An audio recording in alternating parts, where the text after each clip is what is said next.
Chapter 653.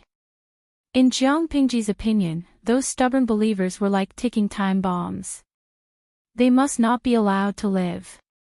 However, what about those weak-willed fence-sitters? Could Jiang Pingji kill them all one by one? Obviously, this was impossible. Since they were fence-sitters, why not pull them over to her side? I plan to let the child beggars in the 3 counties sing this nursery rhyme everywhere.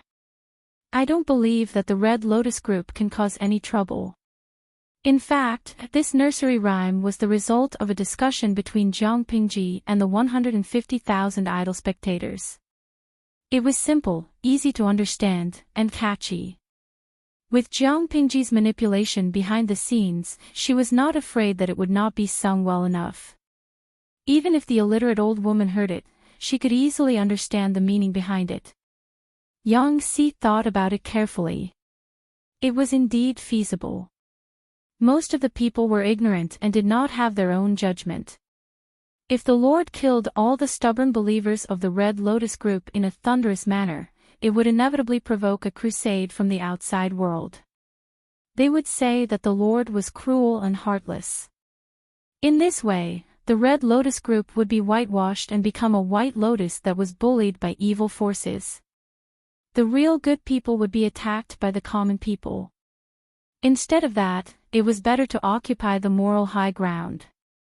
Jiang Pingji could not portray herself as a weak person, but she could portray herself as a savior of noble character and unquestionable integrity. Yang Si's eyes flickered slightly. He thought about it and borrowed a brush and ink to write another nursery rhyme on the bamboo slip. The nursery rhyme Jiang Pingji wrote was to expose the Red Lotus group, while the nursery rhyme Yang Si wrote was to eulogize Fengyi County. In Yang Si's opinion, it was not enough to attack and expose the evil deeds of the Red Lotus group in Qingda County and let the people see the true colors of the Red Lotus group. They had to add fuel to the fire. Would they follow the Red Lotus group and be exploited and bullied, or would they follow Lu Shi and live a good life? Obviously, one would know which to choose even if they thought with their toes. In just 2 or 3 days, the 2 nursery rhymes spread from Fenghu County to Honglian County and Jinmen County. They could be heard in the streets and alleys. At first, it was just child beggars and naughty children who liked to join in on the fun. Later, there were some people who had been exploited by the Red Lotus group and had a hard time surviving. Although it had not been long since they were sung, the situation in the city had obviously improved a lot. The most obvious point was that there were fewer brainless believers who tormented them. Qiguan Rang often breathed a sigh of relief. Without the foolish people who were tormenting him, he could also put his extra effort elsewhere. Now, the main force of the Red Lotus group was gathered in Chuyu County. This was a tough nut to crack. It would not be as easy to take down as the previous 3 counties. If they wanted to take down Chuyu County, they had to concentrate their forces. Otherwise, it would be too difficult. Qiguan Rang, Wei Xiai, and Yang Si tacitly chose the captives they could use and sent them back to Fengyi County in batches. Most of the people were sent to mine, open up wastelands, build roads, or build houses. It would be a waste not to use free human resources. According to Jiang Pingji's previous plan, these captives would have a 6-month probation period. If they performed well, they might even be able to enter the Minton district under Wei Xi's jurisdiction. They would be allocated farmland and become a Minton soldier. They would be able to get 60% or 70% of the crops they grew. Of course, during the half-year probation period, Jiang Pingji also took care of their food and lodging, but she only cared about their food and did not care about their well-being. She did not pay them any salary.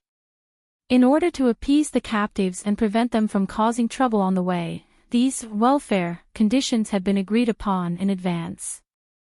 However, the captives were still trembling with fear. They felt that Jiang Pingji's words were meant to deceive them. As the victor, it was fine that she did not kill the captives to reduce their rations. Would she be so kind as to take care of their food and lodging? With trepidation and fear for the outside world, these captives were sent to Fengyi County in batches. Su Ku and the others worked day and night, but before they could finish what they were doing, a large pile of official duties fell from the sky with the arrival of the captives. They had no choice but to grab able-bodied men everywhere to share the official duties. Otherwise, when Jiang Pingji returned from the battle, they would probably only see the lush weeds on their graves.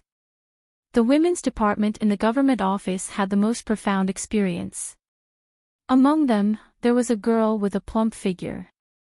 She had lost a lot of weight in the past few days. She had gone from cute baby fat to a bony beauty. Not only that, but the supervisor of the women's department in the government office, Shang Wanwan, also grabbed Feng Jin's wife, Wei Jingxian, to be an able-bodied man. Wan Er's good sister, anyway, Master Feng has allowed you to go out and broaden your horizons. This day will come sooner or later. Let's not be reserved. Wei Jingxian could not let go of the lively and active Changxing, but she could not stand Shang Wanwan's constant pestering. Fortunately, Changxing was obedient. She sat beside her seriously during the day and did not cry or make a fuss. When she was hungry, she asked for food from the maids. When she was bored, she hugged her and nibbled on her feet or chubby little hands. She entertained herself and had fun. Even Wei Jingxian was grabbed for able-bodied men. What excuse did the others have for not working hard?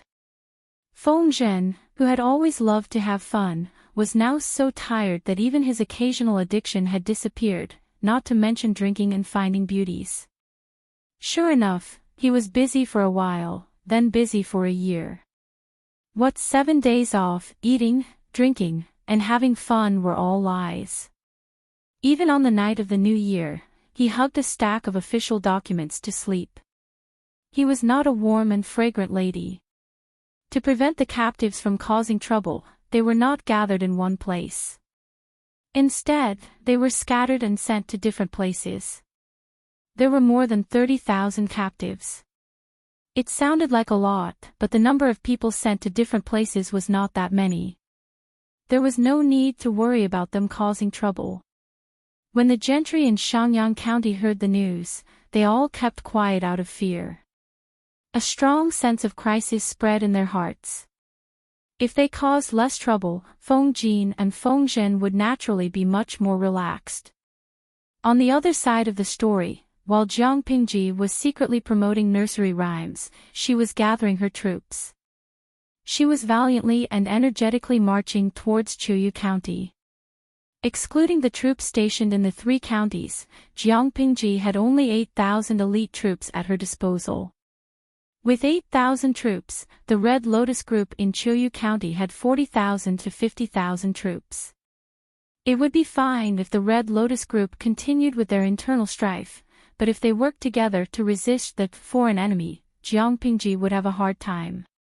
The Red Lotus Group's troops were 5 to 6 times hers, and they had the advantage of defending the city. As the attacking party, she was at a great disadvantage. If the Red Lotus Group defended the city and did not come out, she could only retreat in defeat in the end. It was not that she had too few troops to defeat them, but that she had too little time. There was a deadline for rescuing the emperor, and she could not afford to delay it. However, if the Red Lotus Group continued with their internal strife, Jiang Pingji could take advantage of the situation. The military advisor of the Red Lotus Group had been fooled by An Shui.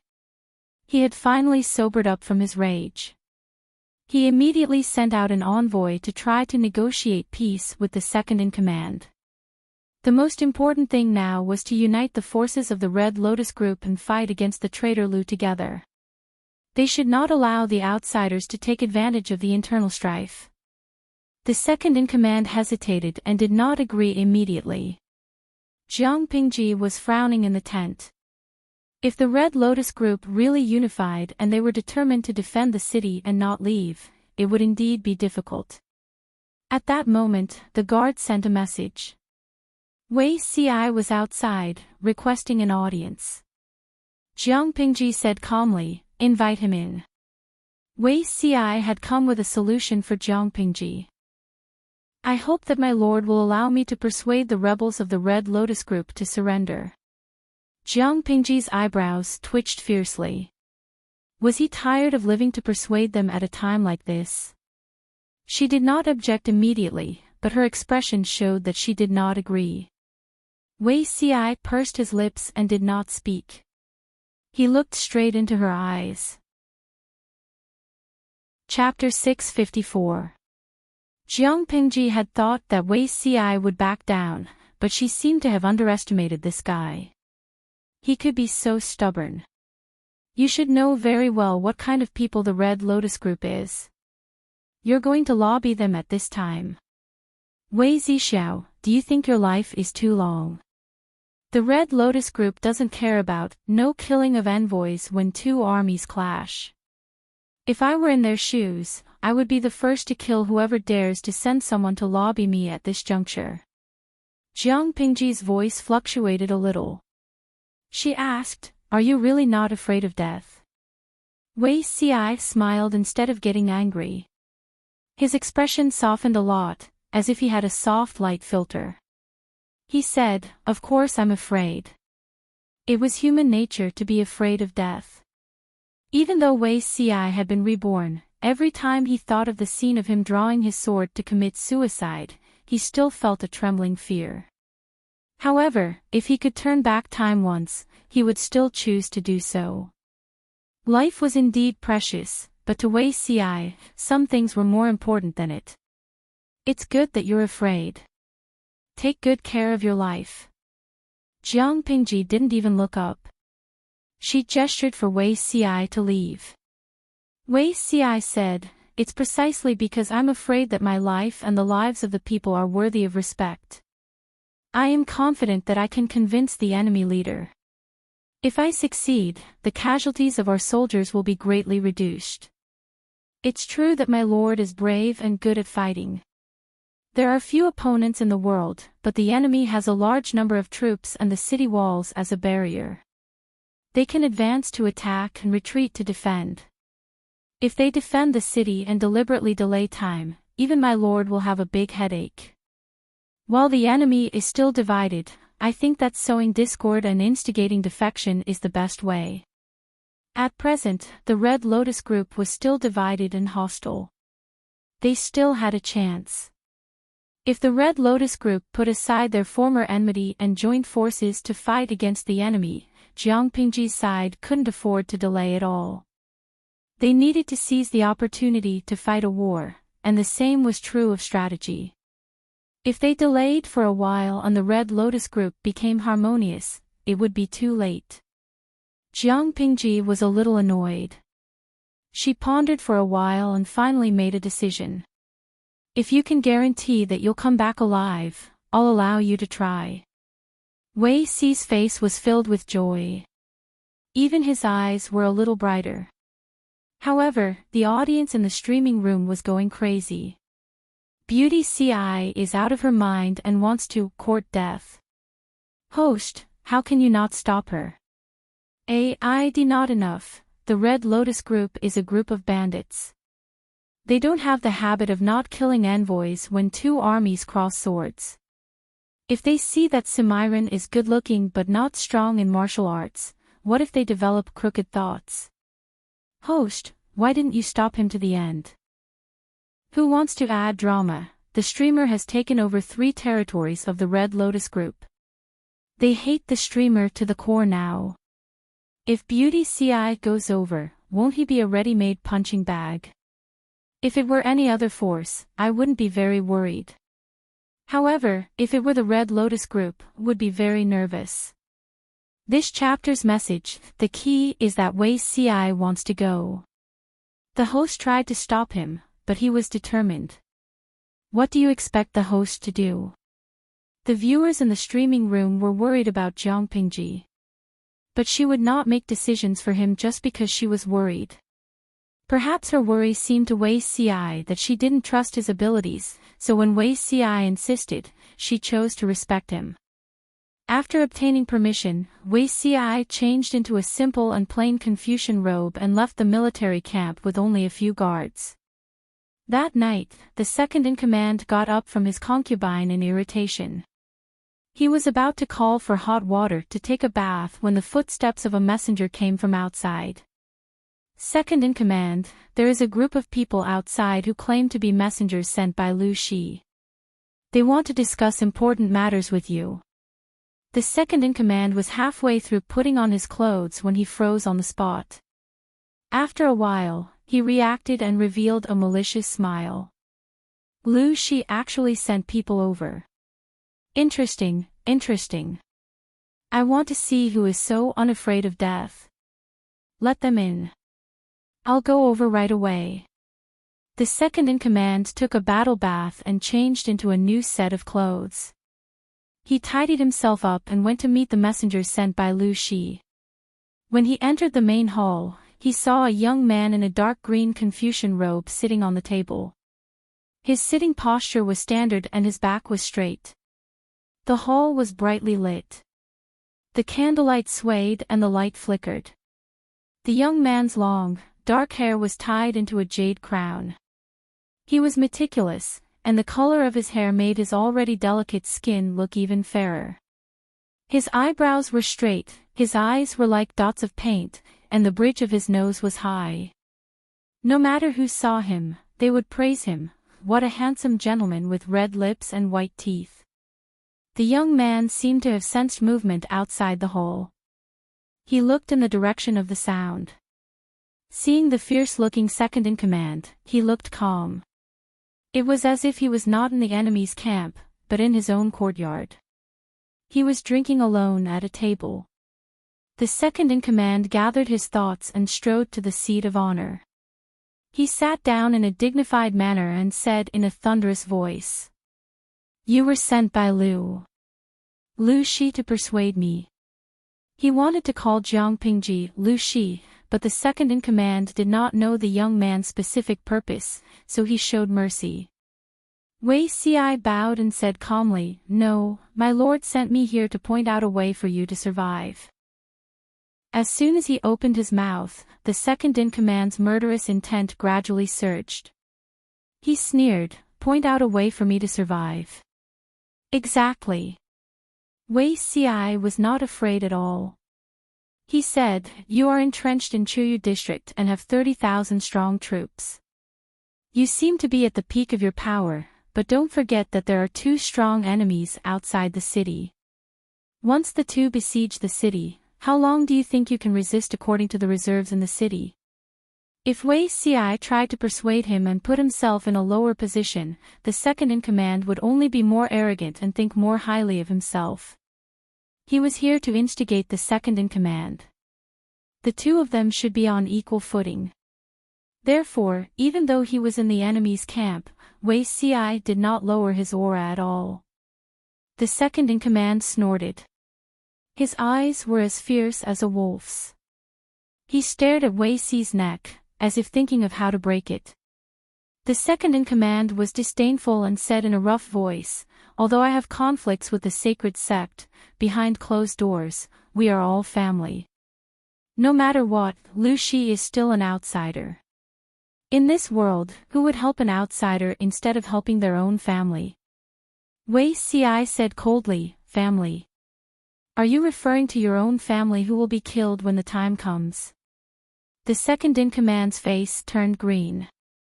Wei Xi continued, "You should thank my lord. If not for my lord, based on your rebellious behavior, how could the Red Lotus Group allow you to survive? What you said just now is right. Broken bones are still connected. How can a family have overnight hatred?" When it came to distorting the truth, the counselors under Jiang Pingji were all outstanding. Their ability to secretly change the concept was superb. It was clearly Jiang Pingji who had forced the Red Lotus Group to fall apart. In Wei Xi's words, Jiang Pingji had become a benefactor. Chapter 655.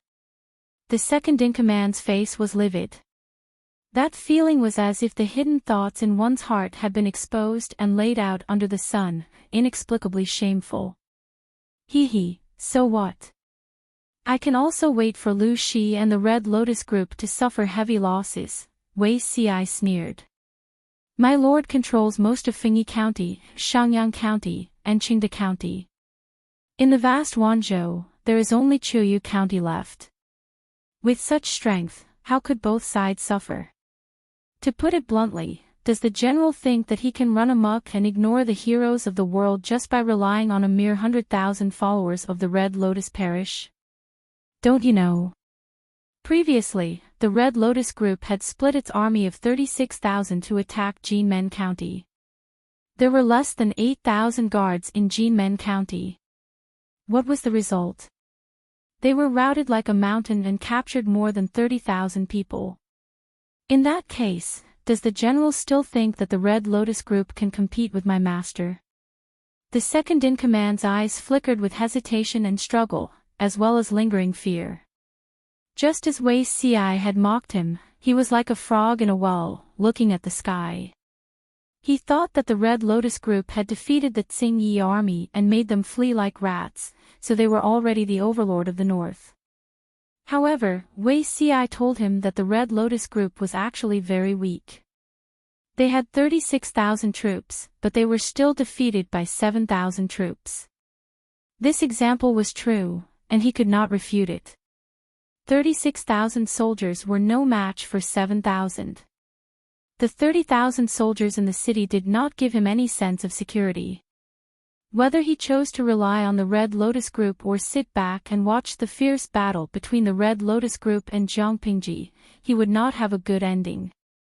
Wei Ci softened his voice to avoid pressuring her too much. My lord sent me here to sincerely guide the way for the general. The second-in-command did not make a sound this time. He stared at Wei Ci with his big, round eyes. Speak. I want to hear what you have to say. He snorted coldly, gritted his teeth in humiliation, and said fiercely, I'll die if I surrender to the Red Lotus Church. Do you think I won't die if I surrender to Lu Shi? It sounds nice, but in reality, it's just like that. Wei Ci smiled and said, General, if you pledge your allegiance to my lord and assist him in destroying the Red Lotus Group, you will be a meritorious minister in destroying the Red Lotus Group. Why poison a meritorious official? If I really did that, from now on, who would be willing to abandon the dark for the light and seek refuge with my master? General, why don't you think about it carefully? Have you ever had any conflict with my master? Was there any old scores? Since there isn't, why are you still worried? That's right, there's no enmity between him and Lu Shi. If he had taken the initiative to pledge allegiance, why would Lu Shi want to harm him? Even if they did not use him, Lu Shi would not harm him. On the contrary, he would treat him kindly. Otherwise, once word of this got out, Lu Shi's enemies would only stubbornly resist. Surrendering meant death, not surrendering meant death. So, it was better to fight to the end and not surrender. The balance in his heart slowly tilted towards Jiangpingji. Wei Ci knew that the time was ripe, so he did not rush him. Instead, he looked relaxed and indifferent, calm and elegant. Can you guarantee that Lu Shi won't turn his back on us? My lord has set her sights on the world. A mere Chuyu County is not worth her breaking her promise. The second-in-command's face turned green and black. He understood that he was being looked down upon, but what made him feel helpless was that others had the right to look down on him. Thus, he struggled even more intensely in his heart. At this moment, Wei Ci got up from his seat and flicked his sleeves. His voice was as clear as a clear spring in the mountains, as if one's whole body was immersed in an icy spring on a hot summer day. It made one shiver uncontrollably. General, time is running out, he said with a smile. My lord has been ordered to rescue the king. If the attack fails for a long time, he will definitely withdraw his troops to defend the 3 counties. Without the pressure from my lord, do you think the Red Lotus group will let this go and not pursue your crimes of kidnapping the leader and defying the judgment of the sect? Even without Wei Si's reminder, the second-in-command knew what would happen to him just by thinking about that scenario. Wei Si added fuel to the fire. General, you have a strong military force, but most of them are followers of the Red Lotus group. According to my speculation, except for a few trusted subordinates, no one else should know that you harmed the leader, right? If my lord withdraws his troops, the Red Lotus group will find a way to prove your crimes. General, do you think that those followers who worship the leader won't turn against you? Not only would they turn against him, but they might even have their heads chopped off if they slacked off for a nap. The second-in-command knew that his position was unstable, but after listening to Wei Si's words, he realized that the situation was far more serious than he had imagined. Now he was afraid, and he restrained his arrogance. Once he understood, he was more adaptable than anyone else. He bowed in a nondescript manner and asked for guidance. Please guide me, sir. Wei Si sat back in his seat, a faint smile on his lips. I dare not say that I can guide you, but I do have a few good words to tell you, General. Wei Si had arrived at the right time. The envoy sent by the Red Lotus group for peace talks had arrived during the day. He tried every possible way to persuade the second-in-command, and he made a bunch of promises. The second-in-command was uneasy and did not immediately agree. He only said that he needed to think about it. Not long after nightfall, Wei Si arrived. His sincere talk was far more reassuring to the second-in-command than a bunch of promises. In the face of a desperate situation, he would naturally choose the most beneficial path for himself. Relying on Lu Shi might not be a bad idea. Wei Si's words gave the second-in-command a glimmer of hope. He secretly gritted his teeth and said to Wei Si, during the day, the Red Lotus group sent an envoy to persuade me to join forces with them. In order to show my sincerity, I'll get someone to kill those bastards. I only hope that you can put in a few good words for me. Wei Si stopped the second-in-command and said, You must not. The second-in-command was surprised. Why not? We'll alert the enemy. Wei Si did not even bat an eyelid as he continued, If the envoy they sent is killed by you, they will surely know that you have defected to my master. When that time comes, they will be on guard, and you will be in danger. It's better to hold back for now, pretend to agree to cooperate, lure their elites into the city, and then lay an ambush, catching them like a turtle in a jar. At that time, they will be leaderless, and the Red Lotus group outside the city will have no one to command them. My master will then send troops to capture them. In this way, we can definitely eliminate this hidden danger easily. Wei Si said it casually, as if it was a very common idea. But when the second-in-command heard it, he faintly felt the urge to sweat. In his opinion, the scholar in front of him was extremely handsome and did not pose a threat at all. If not for this, he would not have had the courage to stay in the same room with someone for so long, because he felt that Wei Si was very weak. Now that he saw it, he felt that scholars were really scary. Their words were like swords, and their brushes were like knives. They were casual and could kill people without leaving a trace. Wei Si asked him, What does the general think? The second-in-command stuttered slightly and said, Very, very good. Wei Si continued, In order to win people's trust, I hope that the general can do one more thing. The second-in-command asked him, What is it? Kill me. The second-in-command was stunned.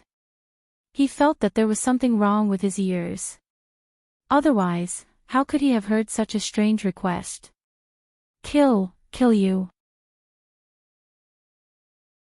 Chapter 656. Strategists were heartless. Not only were they ruthless to their enemies, but they were even more ruthless to their own people and themselves. The second-in-command could not describe that feeling, but after listening to Wei Si's explanation, there was only one thought in his mind: to tremble. In order to harm the enemy, he was willing to seek death. How ruthless was this? Wei Si explained his plan in detail, and after a while, he asked for the second-in-command's opinion. What does the general think of this plan? The second-in-command came back to his senses and stammered, very, very good, whatever you say, sir. In that case, let's have a pleasant cooperation. Wei Si's smile was so beautiful that people could not help but sigh. This man was deep and tall, and could be called an elegant gentleman. Only the second-in-command, who was being stared at by him, could not feel happy. Instead, he had the urge to shiver, and his hair stood on end. Scholars were all scary. First, Shui, who played everyone in circles. Then, there was Wei Si, who could turn the tables in the enemy's camp. If he could, the second-in-command would never want to provoke such a black-hearted scholar in his life. Not long after the second-in-command entered the main hall, there was a clattering sound, followed by the sound of swords being unsheathed, and a short and abrupt scream. The guards outside thought that someone had attacked the second-in-command and hurried in. They were all shocked by the scene in front of them. They saw a young man in a dark green Confucian robe lying on the ground, hugging his stomach and curling up. His face could not be seen, and a pool of thick black blood spread from his body. The guards immediately understood who was killed, and their faces turned pale with fright. Envoys should not be killed in a battle between two armies. Now that Lu Shi's envoy had been killed in a rage by the second-in-command, the two sides would not rest until one side was dead. If they were defeated on the battlefield, perhaps Lu Shi would cruelly massacre the city and kill all the captives to vent his anger. Bastard Lu, do you think I'm afraid of him? The second-in-command snorted and said in a rough voice, even if he came in person, I would kill him with one blow, not to mention the envoy sent by Lu Shi. Drag this man away, chop him up, and feed him to the dogs. Remember to clean up the bones and send them to Lu Shi. Peace talks. Damn it. If one comes, we'll kill one. If two come, we'll kill both. Do you think the Red Lotus group has no one? The deputy chief was so angry that no one dared to stop him. They could only obey the order and drag the corpse of the green-robed young man away. The strong smell of blood permeated the room, and the lights flickered, giving rise to a sense of fear. The second-in-command paced back and forth anxiously. His expression was gloomy. It was obvious that he was not as tough and imposing as he appeared to be after killing Wei Si. Second leader.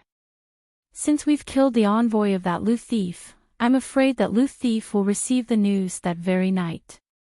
If he challenges us tomorrow, let's fight then. Do you think I'm afraid of a brat who hasn't even grown hair yet? The second-in-command's temper exploded. After a while, he paced back and forth with a dispirited expression, as if he was going to break through the solid wood floor. After a while, the second-in-command took a deep breath and ordered his subordinates to invite the emissaries sent by the Red Lotus group. After everyone retreated, the second-in-command hurriedly walked to the back hall. Wei Si's clothes had already been changed. His linen clothes were brown, and the jade crown on his head had been replaced with a cloth scarf. Other than his outstanding looks and temperament, he seemed to be no different from an ordinary scholar. Sir. Sir. I've already done as you instructed. Will they take the bait? Wei Si held a teacup and sipped at it. The taste of the tea was not very good, but he was not a picky person. Make it quick, Wei Si said. It's best to lure their elites into the city tomorrow. If time passes, they will become suspicious. The second-in-command nodded obediently and said, Shall I send someone to escort you out of the city? Wei Si waved his hand and refused. I'm a dead man and should not be exposed in front of others. Even the general's confidants may not be completely trusted. The best way to keep a secret is to have as few people who know about it as possible. I will temporarily disturb the general for a day or two. The second-in-command did not refuse. He was happy that Wei Ci was in his hands. At least he had a guarantee.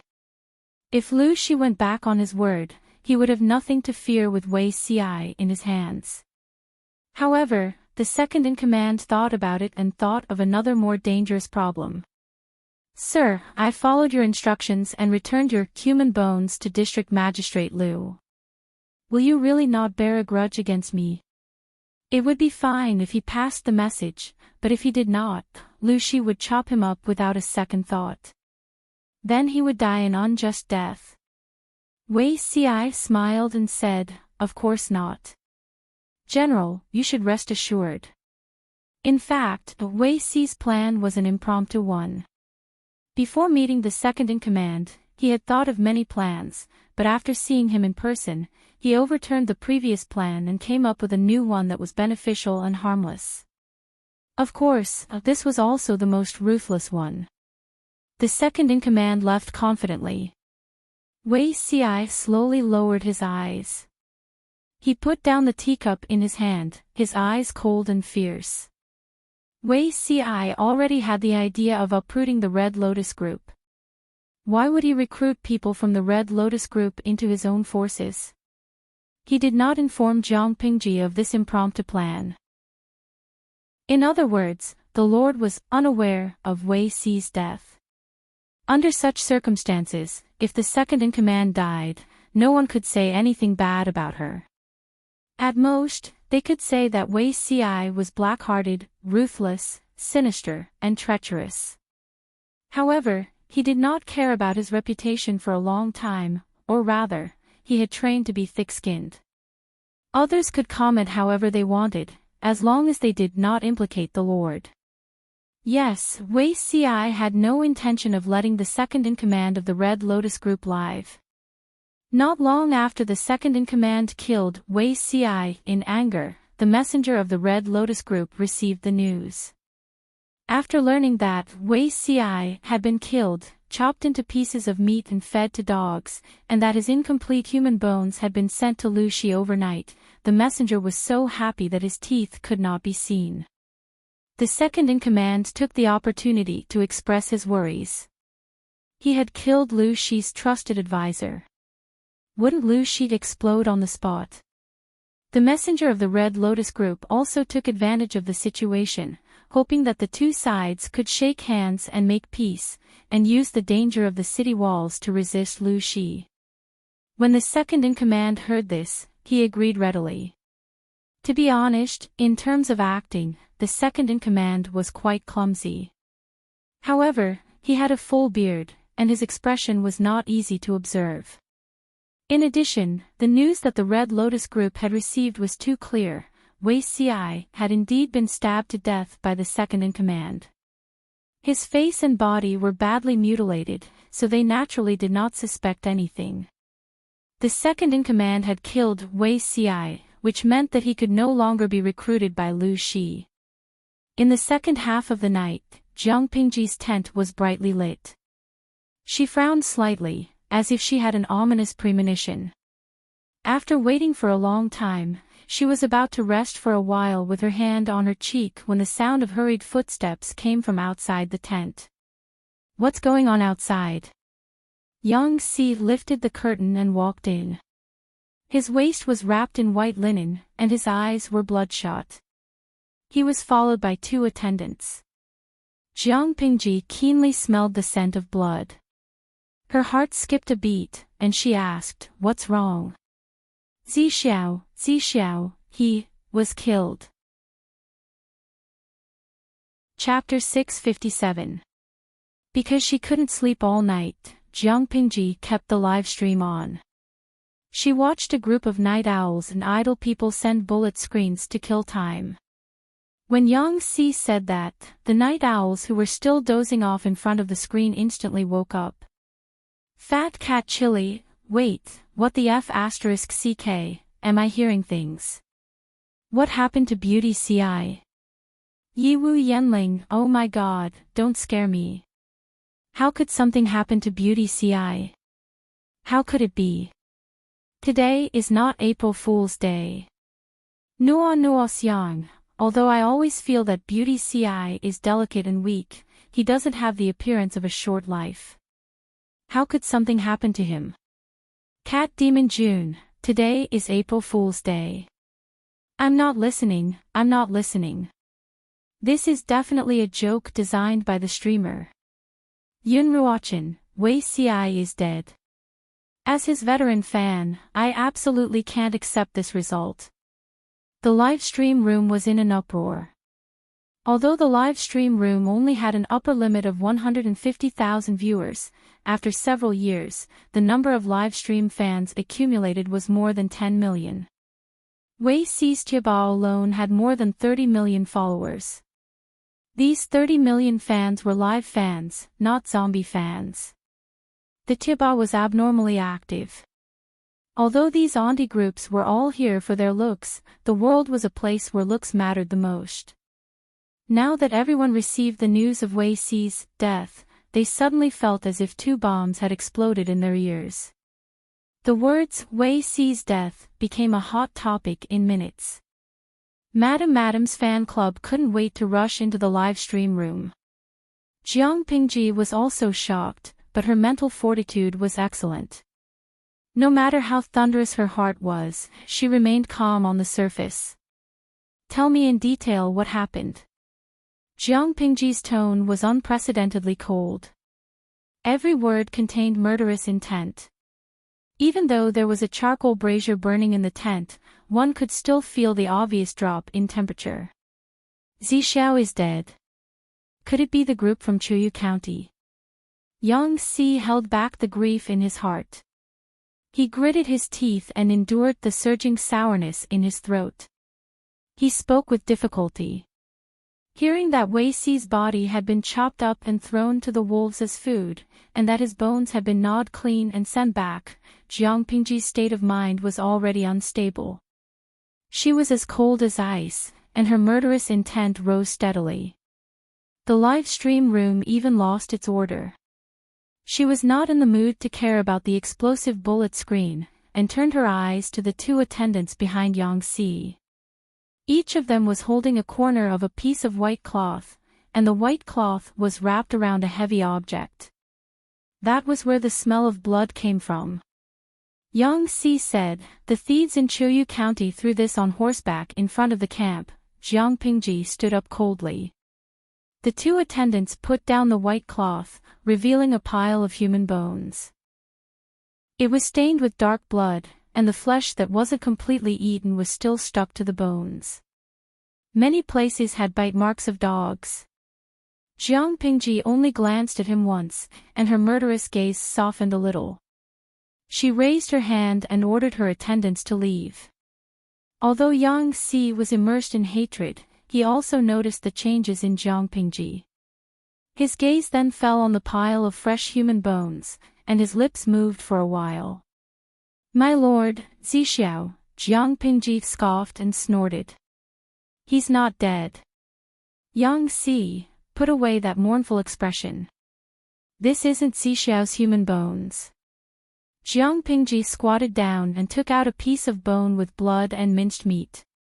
The audience in the streaming room expressed that they could not stand such a large-scale taboo scene, and they all commented on the bullet screen to protect themselves. "The bone age isn't right." "Bone age?"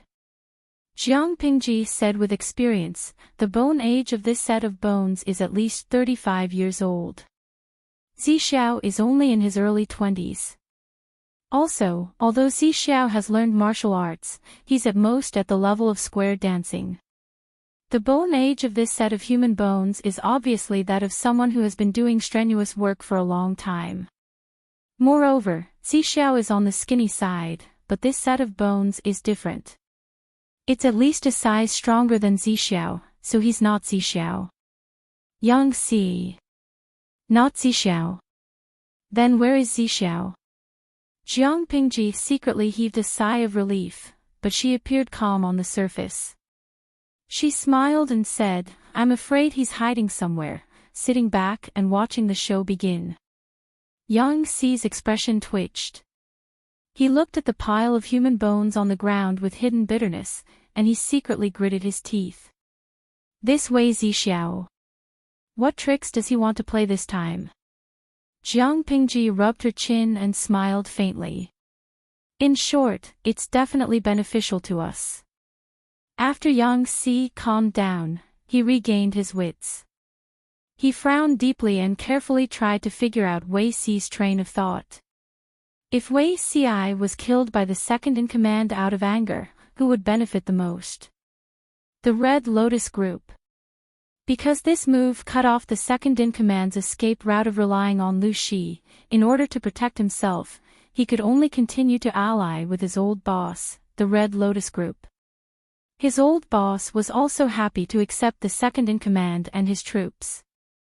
Coupled with the convenience of the city gates of Chuyu County, they could delay Jiang Pingji to death. Not long after, Yang Xi understood Wei Xi's plan. He was angry and furious. This guy. Can't he tell me in advance what his plan is? He almost scared me out of my wits. Jiang Pingji said, plans can't keep up with changes. Maybe he came up with this idea on the spur of the moment. Yang Xi asked, since Zixiao is fine, then my lord, what should we do tomorrow? Should we directly challenge him to a fight? Jiang Pingji nodded. Yes, our trusted advisor has been killed. We should at least put on a show. I don't want to act. Tomorrow, you'll go to the front lines. Yang Xi was speechless. He didn't want to act either. Wei Xi wasn't dead yet. Why should he waste his feelings?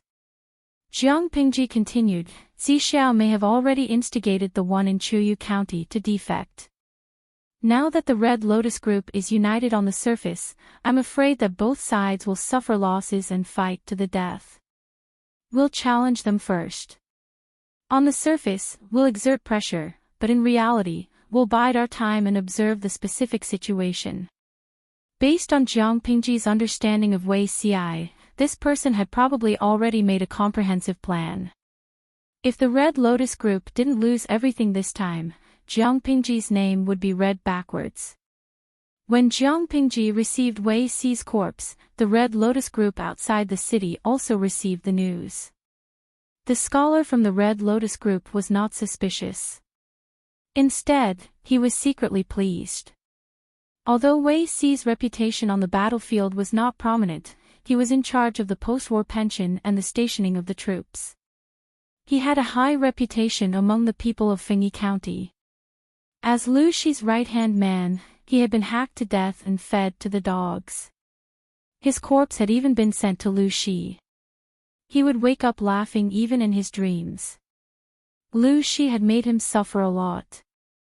Now that Wei Xi was dead, he could be considered to have regained some of his dignity. The scholar was certain that it was impossible for the deputy chief to side with Lu Shi. Naturally, he did not suspect that there was a trick. The two sides agreed to meet the next day to resist Lu Shi together.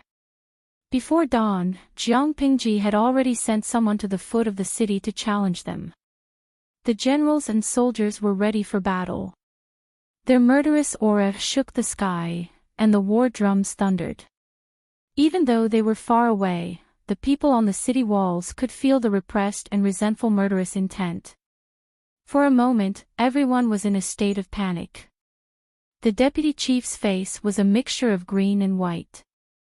Panic and fear surfaced on the surface. The more it was like this, the more relieved the scholar from the Red Lotus Group was. Chapter 658.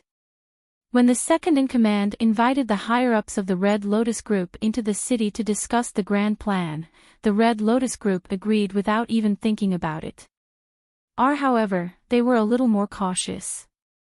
They brought 2,000 troops into the city, while the other 30,000 troops remained outside the city. If anything went wrong, these 30,000 troops would rush into the city at the first instance.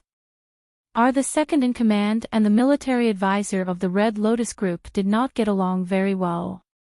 Both were fed up with each other, but the current situation was unique and they had no choice but to work together.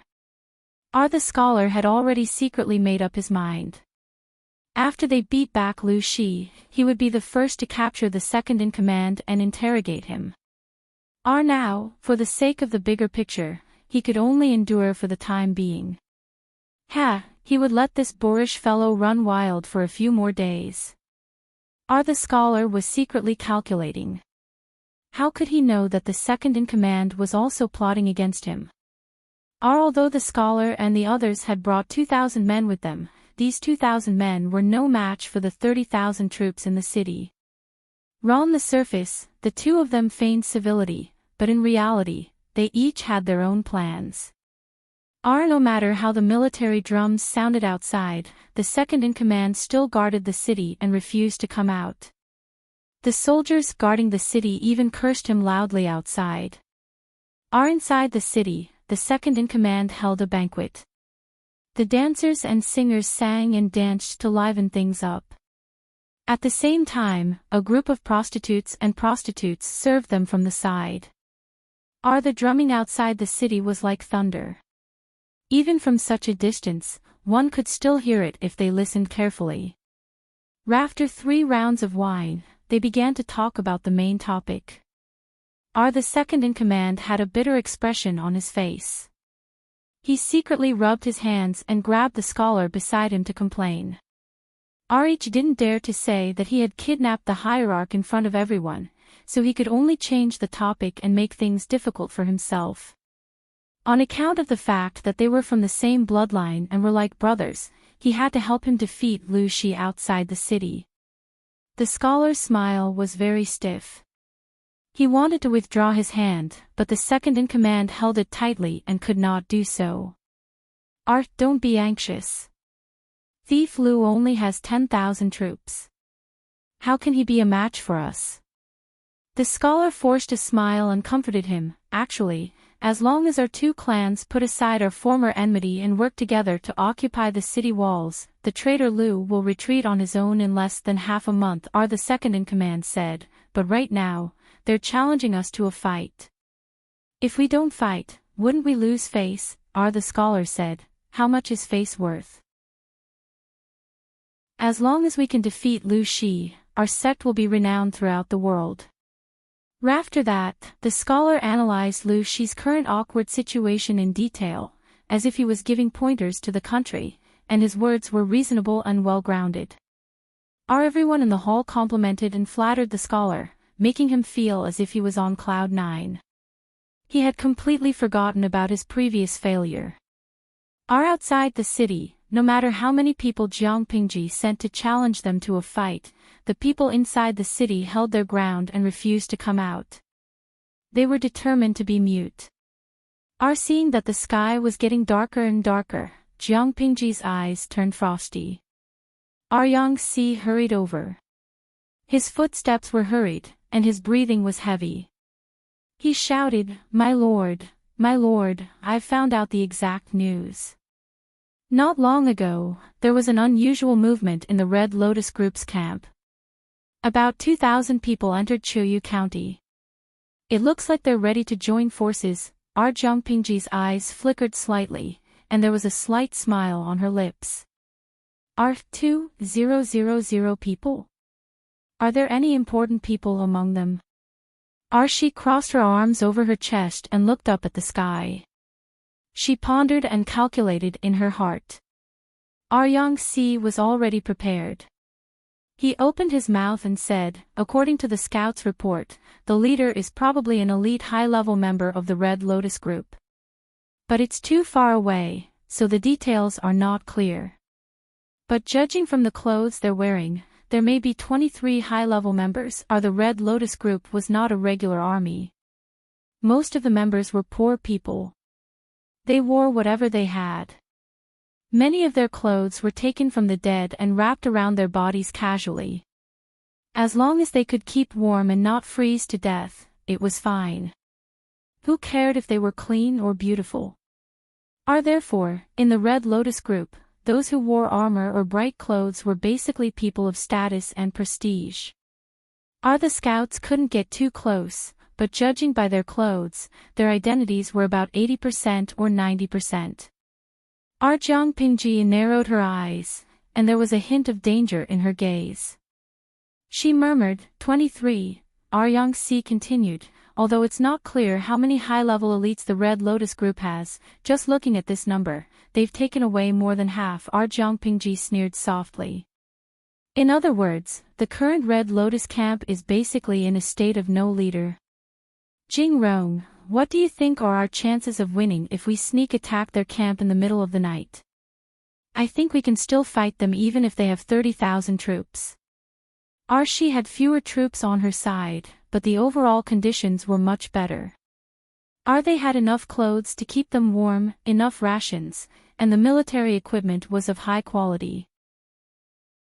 The soldiers were also well trained. Their numbers were only 1/3 of the enemy's, but in the middle of the cold winter night, the advantage of numbers would be greatly reduced. They had launched a sneak attack in the middle of the night and caught the enemy off guard. Coupled with the crushing quality of the overall team, the Red Lotus group was still in a state of no leader. She felt that they had a good chance of winning.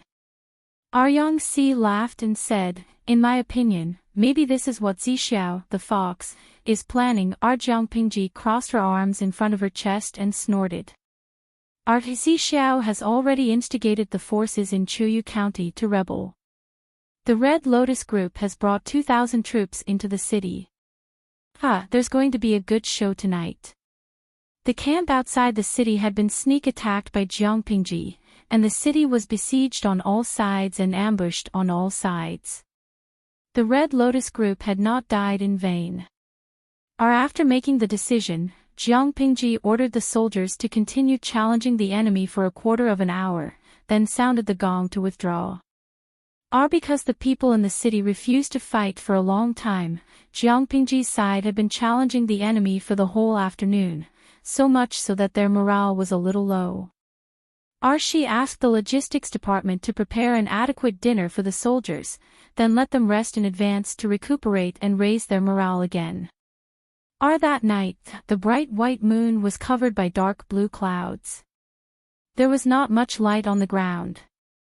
Jiang Pingji led the whole army out of the camp. In order not to arouse the vigilance of the people in the city, the torches in the camp were still burning. The Red Lotus group's camp was a full 2 hours' walk from their camp. Now that it was night time, the road was difficult to walk, so their pace was even slower. The soldiers guarding on the city wall still did not notice anything unusual. First of all, the torches in the camp were still burning.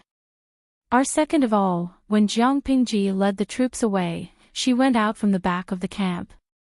The vision of the guards on the city wall was not that good, so they did not see it. At the same time, the city was brightly lit, and the sounds of singing and swallows could be heard. Among the shadows, one could see the graceful figures of women dancing. Everyone had reached an agreement. They were in a good mood and drank to their heart's content. Toasts were exchanged and wine cups clinked against each other. Rough and thunderous voices floated far out of the main hall.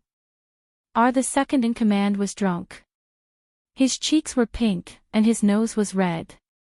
Ichi rubbed his stomach, and the urge to pee rushed to his head. He got up and pushed away the dancer who was attached to him.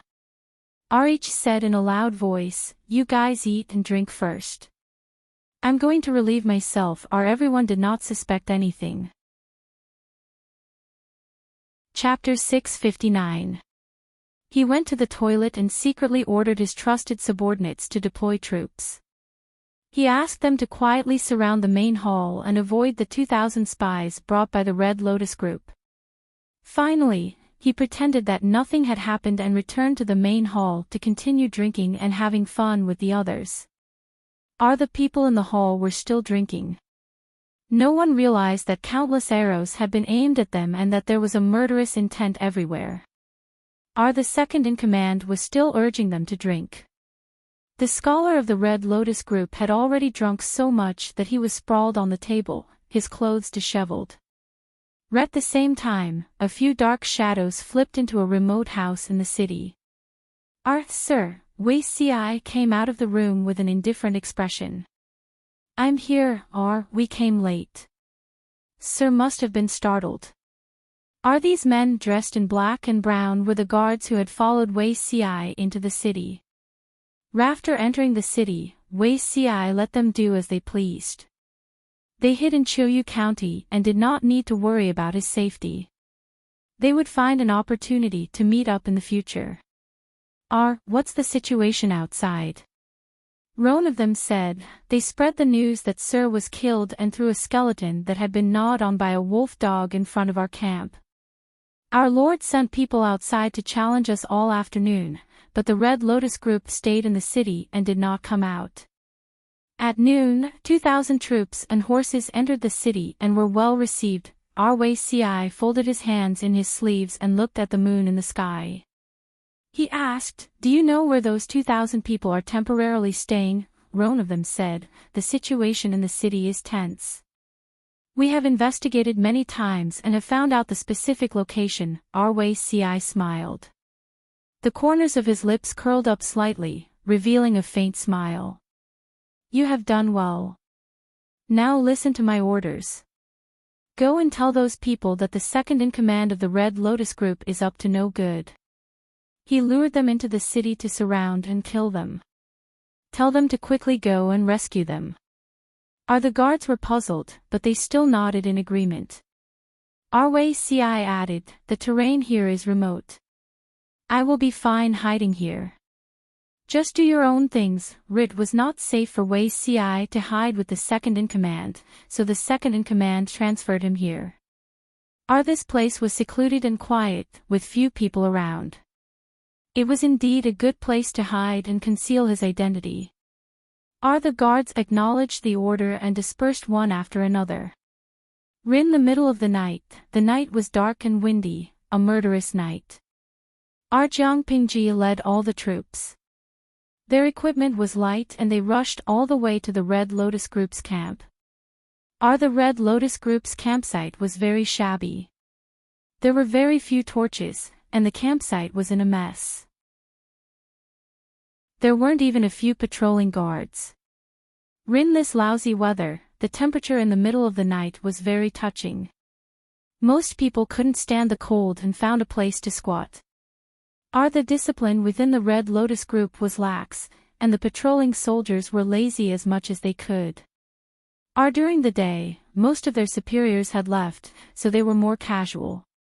When Jiang Pingji arrived with her troops, there was not even a guard by the camp's fence. Yangxi was so cold that he was shivering.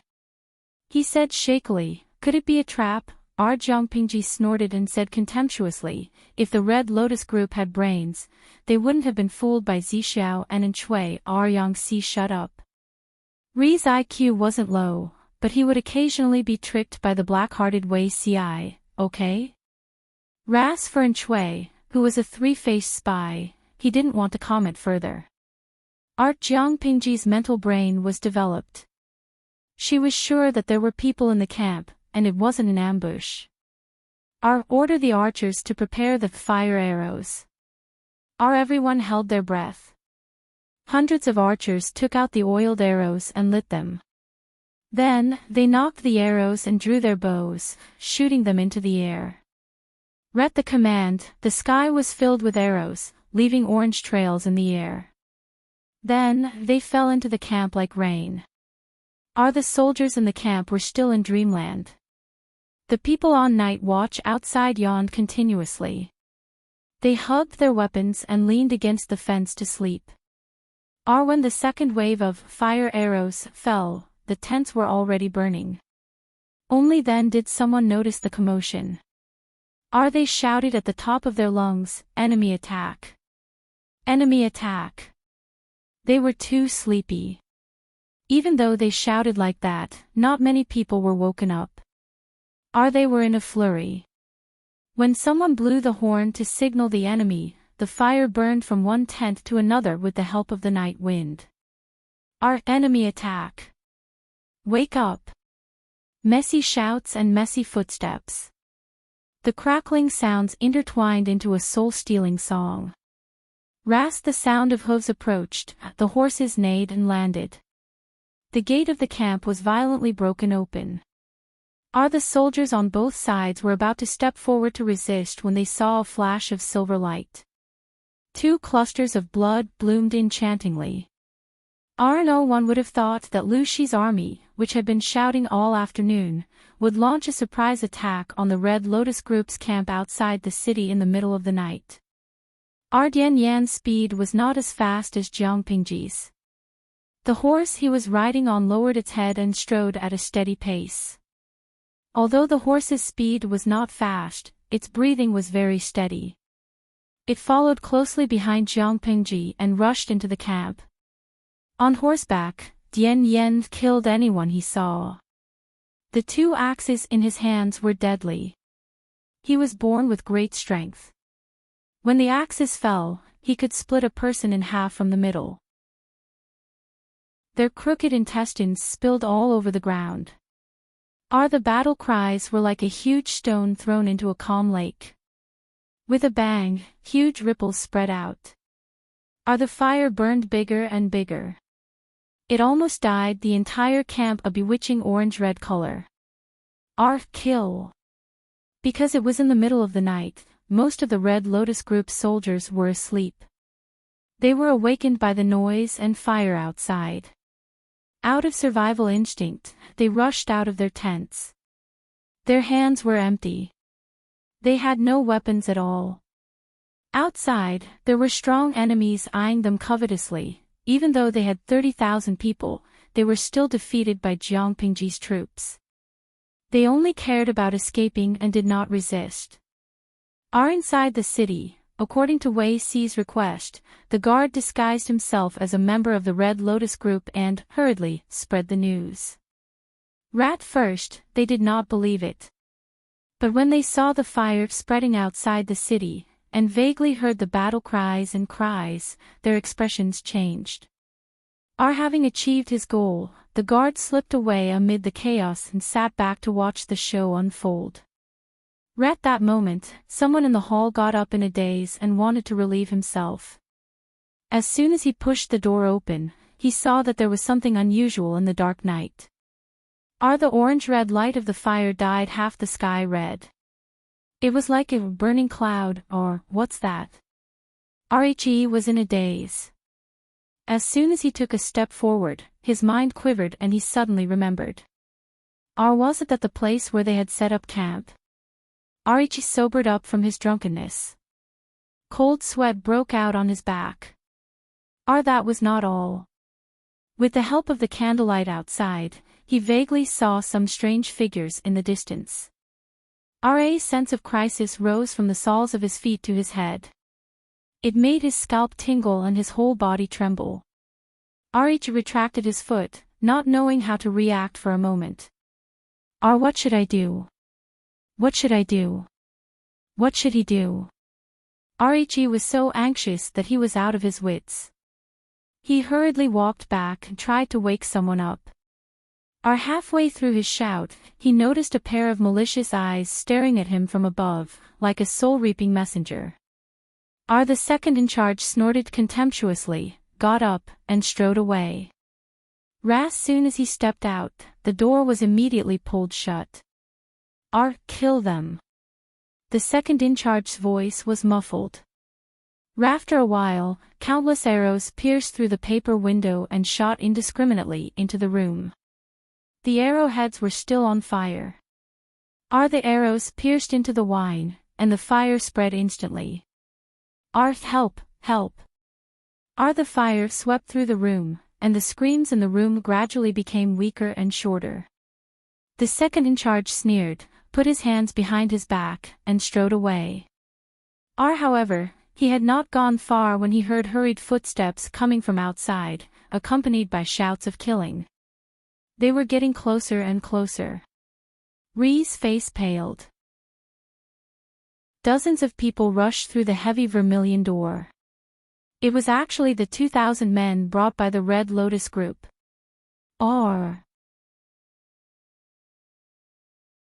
Chapter 660.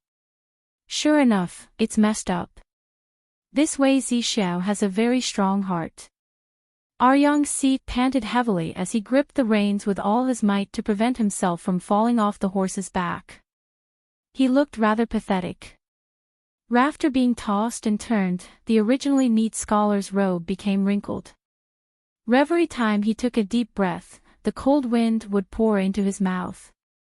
Yang turned his head to look at Chuyu County. He saw that the night sky above the county had also been dyed orange-red, giving off a dangerous and enchanting light. This is called telepathy. Jiangpingji stood on the horse with a faint smile on her face. Yang spat and said angrily, "What telepathy? I think he's just looking for trouble. Who knows who that pile of human bones belongs to? If we believe that Zixiao has been killed, I'm afraid we'll miss the battle. He's good, at least let us know." Speaking of this, Yang was also very depressed. Looking at the pile of human bones, Yang also thought that it was Wei Xi's corpse. He was really sad for a while. If it wasn't for his lord who quickly identified it, he might still be in the dark. Hearing that, Jiangpingji's slightly pale lips curled into a beautiful arc, or maybe this is also within his expectations. He knows that I won't be deceived by the corpses, let alone miss the battle. After she finished speaking, Jiangpingji waved the long spear in her hand. The originally silver-white long spear had been soaked in fresh blood. The whole spear was scarlet. The warm fresh blood quickly cooled under the cold wind and solidified into blood clots. It was a little sticky and disgusting to the touch. She put down the long spear as if nothing had happened and looked in the direction of the county. Jing Rong, gather the troops and attack Chuyu County, or I'll kill you while you're down. Yang said, as you wish. Today, Chuyu County was already in a mess. Flames were spreading under the push of the wind. Shadows of people were moving about, and battle cries were shaking the sky. The guards on the city walls were also implicated. At this moment, a few black shadows approached the city gates and opened the bolts. They pushed together and heard a creaking sound. The tall city gate opened, reducing the trouble for Jiangpingji and the others. Your subordinates welcome the Lord. The group of people who opened the door were the guards who accompanied Wei Xi into the city. According to Wei Xi's orders, they instigated the Red Lotus Group's alliance to break up. Taking advantage of the chaos, they secretly opened the city for Jiangpingji's army. Where is Zixiao? One of them said, Sir has been moved to a safe place and is waiting for the Lord. The corners of Jiangpingji's lips curled up slightly. Her eyes reflected the dancing orange-red sparks. When the sparks reached her ears, she felt an inexplicable urge to heat up her ears. Quoting the words of the viewers in the live stream room, the streamer's smile was a little weak. Well done, generals and soldiers, follow me to kill the enemy. Holding a spear and slapping the horse, they rode ahead. They fought fiercely all night until dawn. The faint light broke through the night sky, and the earth welcomed a brand new day. The fire burned all night, and now only a few flames were still stubbornly holding on. After the flames licked the ground was scorched black. Gray-white smoke was still rising from the broken walls and ruins. As far as the eye could see, it was a scene of desolation. Jiangpingji patted the black smoke on Little White's body and muttered, Little White is about to be blackened by the smoke. As she spoke, she handed the reins in her hand to a soldier beside her and asked him to take Little White away to wipe it down. Yang had not slept all night. His eyes had already turned blue, and his eye bags were quite heavy. His fair cheeks were stained by the black smoke, and he looked dirty. Zixiao stayed here last night. This person really knows how to enjoy himself. He followed Jiangpingji around, and he exercised a lot. He rode the horse frequently, and the skin on the inside of his thighs was rubbed with blisters several times. That was not all. His face, which had finally become a little fat, had now become thin again. Stubble covered his chin, and he looked a little down and out. What about Wei Ci? This fellow was really good. He knew how to enjoy himself. This place was remote and quiet. It was not affected by the tangled battle last night at all. The thought of how he was in a sorry state last night, and how Wei Ci could still sleep soundly, Yang Si suddenly felt unbalanced. As he spoke, the tightly shut door opened, and a tall scholar in blue walked out. Wasn't it Wei Ci? My lord. Jing Rong.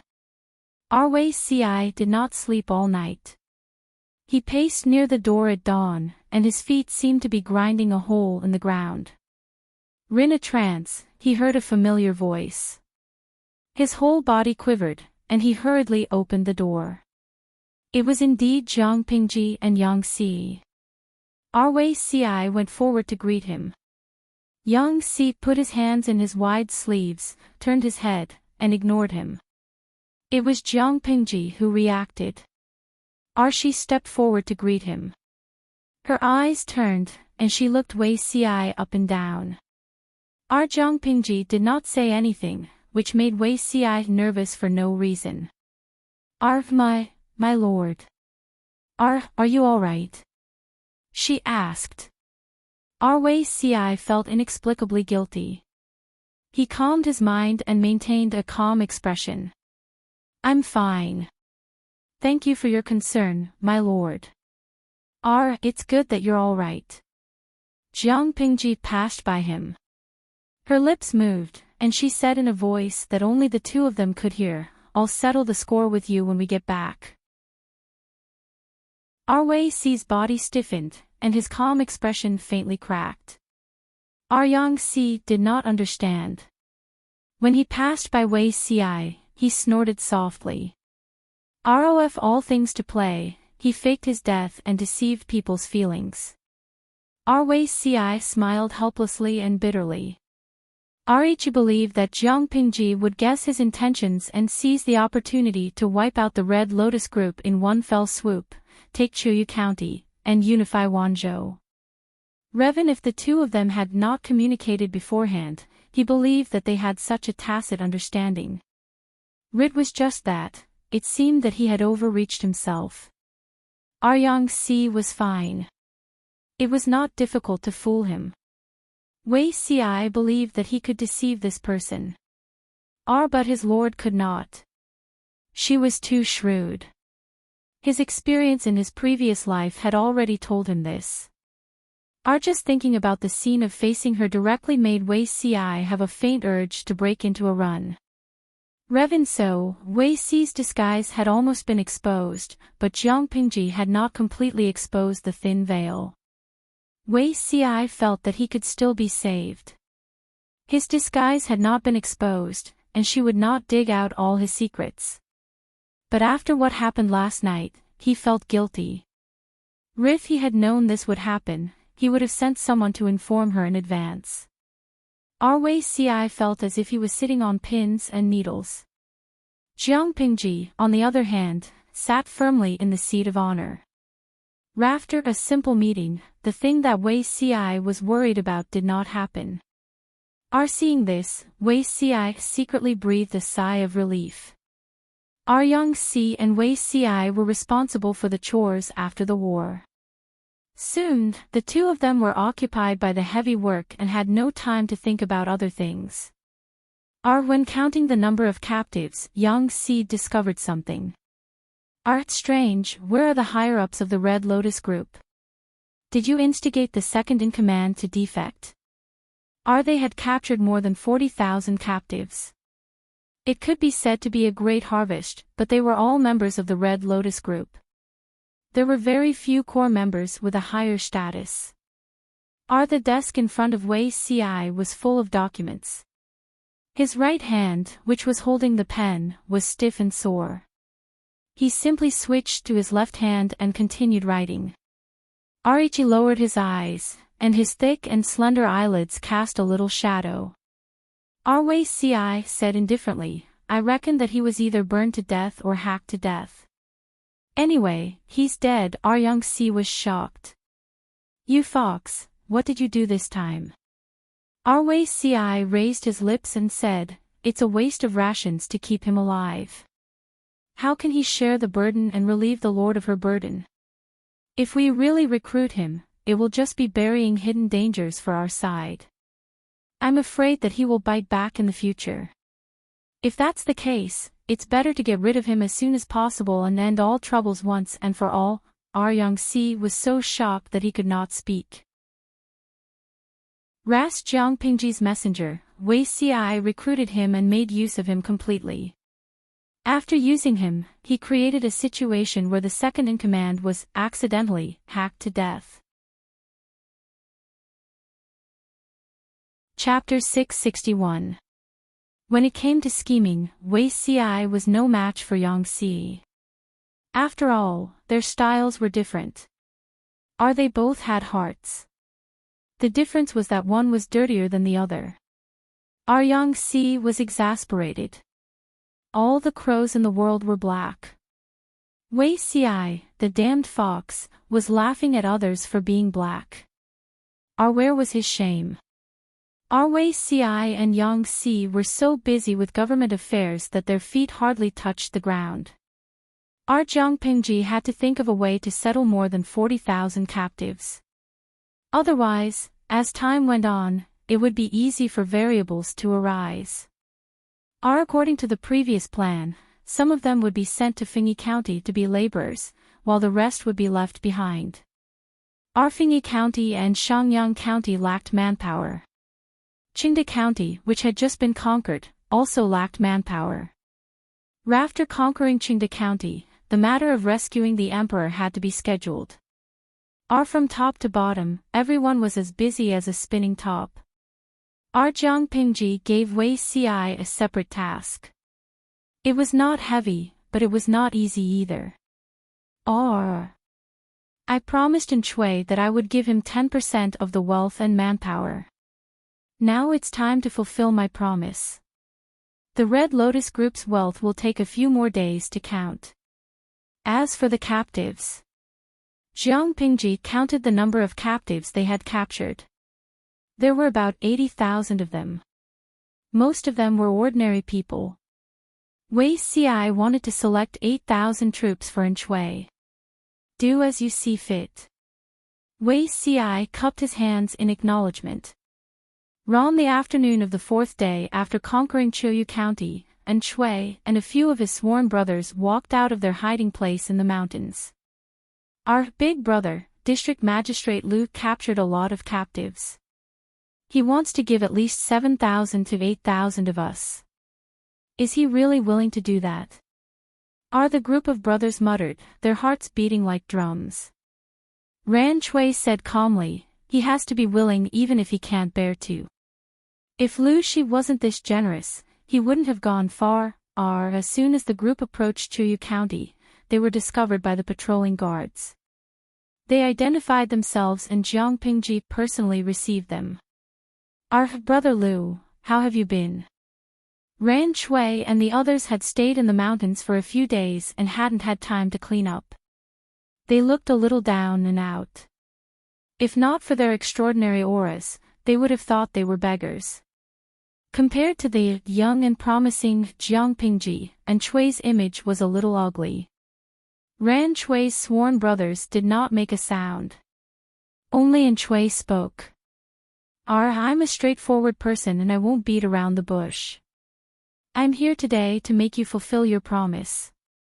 Instead of feigning civility and probing each other, it would be better to go straight to the root of the problem and get straight to the point. Jiangpingji was not annoyed. Instead, she said, Brethren, you came at the right time. I was just about to send someone to look for you. Thanks to Brother An's help, I was able to take down Qingda County so quickly and capture more than 81,000 remnants of the Red Lotus Group. As for the confiscated money, the account books are also here. Brethren, please check them. According to our original agreement, I definitely won't mistreat brethren for 10 men and money. She knew very well that Enchui alone had contributed 30% to her taking down Qingde County so quickly. Even if Enchui didn't come to her door to collect the debt, Jiang Pingji would send someone to receive him. Ran Chui held the thick stack of account books in his hands and was secretly speechless. This was probably the most extravagant account book he had ever seen.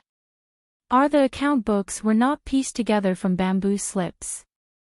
Instead, they were sewn together from bamboo paper of the same size. Our bamboo paper was expensive in Dongqing. It would be even more expensive if it was resold in Nanxing. Each flipped through a few pages.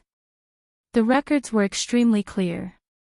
Every account was clearly recorded.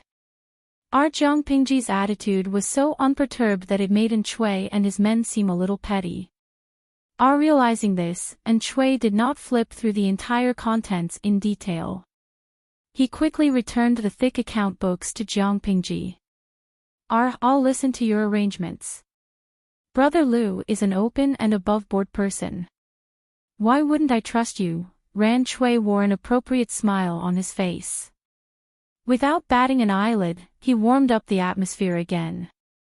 The two of them were talking. Wei Ci came in from outside the hall. The matter he reported happened to be related to Enchui. The 8,100 people assigned to Enchui had been selected. Ran Chui frowned slightly. His sworn brothers also reacted. They all felt their hearts skip a beat. They felt cheated. If Lu Shi were to be chosen for them, who knew if he would specifically choose the old, the disabled, or the seriously injured? What was the use of bringing such soldiers back? Jiang Pingji acted as if she did not see the change in their expressions. She took the initiative to invite Enchui. What a coincidence. Brethren, why don't you accompany me to take a look? Ran Chui forced a smile. Then it would be impolite of me to decline. When they arrived at the drill ground, Enchui realized that he had gauged the heart of a gentleman with his own mean measure. The captives Jiang Pingji had chosen for him were all well-formed and of suitable age. At a glance, they were all about the same size. Although the captives looked a little dispirited, that was because they had been defeated and captured. They felt lost and hopeless about their future. This outcome was far beyond Enchui's expectations. As far as the eye could see, it was obvious that these captives had been carefully selected. They were all in the prime of their lives.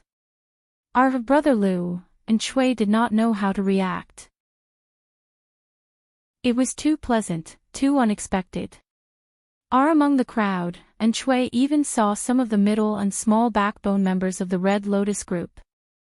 They were much stronger than ordinary people. If these people were trained well, they would definitely be able to create an army with decent combat power.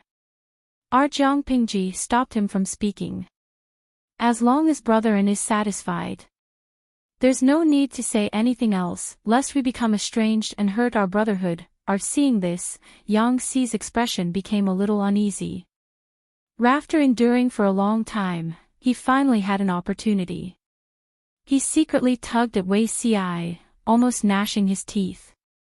Wei Zixiao, are you siding with an outsider? Wei Ci was speechless. Why do you say that? When have I sided with an outsider? Yang Xi said. Then what's the matter with the people you've chosen for Enchui? Not to mention anything else, they were all young people, and some of them looked quite strong. So it's because of this. Wei Ci said with a smile, my lord has also promised, you don't have to worry. Don't just look at how good these people look on the surface. That's not the case behind the scenes. Most of them are loyal believers or small leaders of the Red Lotus group. They exploit the people, bully their neighbors, and commit many evil deeds. If we keep them, I'm afraid it will affect the internal atmosphere of the entire Wanzhou. It's better to abandon them, or the most important thing was that they were too deeply poisoned by the teachings of the Red Lotus group. They were basically malignant tumors, and they couldn't be left alive. Yang-si was astonished, so shocked that he couldn't speak. Wei-ci narrowed his eyes, expressing his loyalty. I'd rather cut my own flesh and give up my life than harm my lord in this life. And Chui still has his uses. If we use old, weak, and crippled soldiers to fool him, I'm afraid he'll hold a grudge against my lord.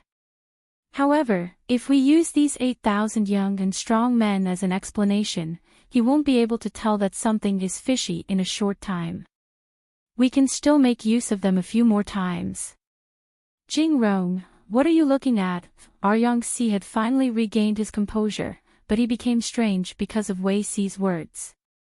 Ri's gaze fell behind Wei-ci. Wei-ci was puzzled at first, then he became flustered. Arichi turned his head and saw a very innocent-looking person leaning against the porch. Jiangpingji had an expression that said, "You guys continue chatting, I'm just looking at the scenery." Wei-ci was speechless. How long had she been listening? Wei-ci's eyes turned, and he used his gaze to ask Yang-si.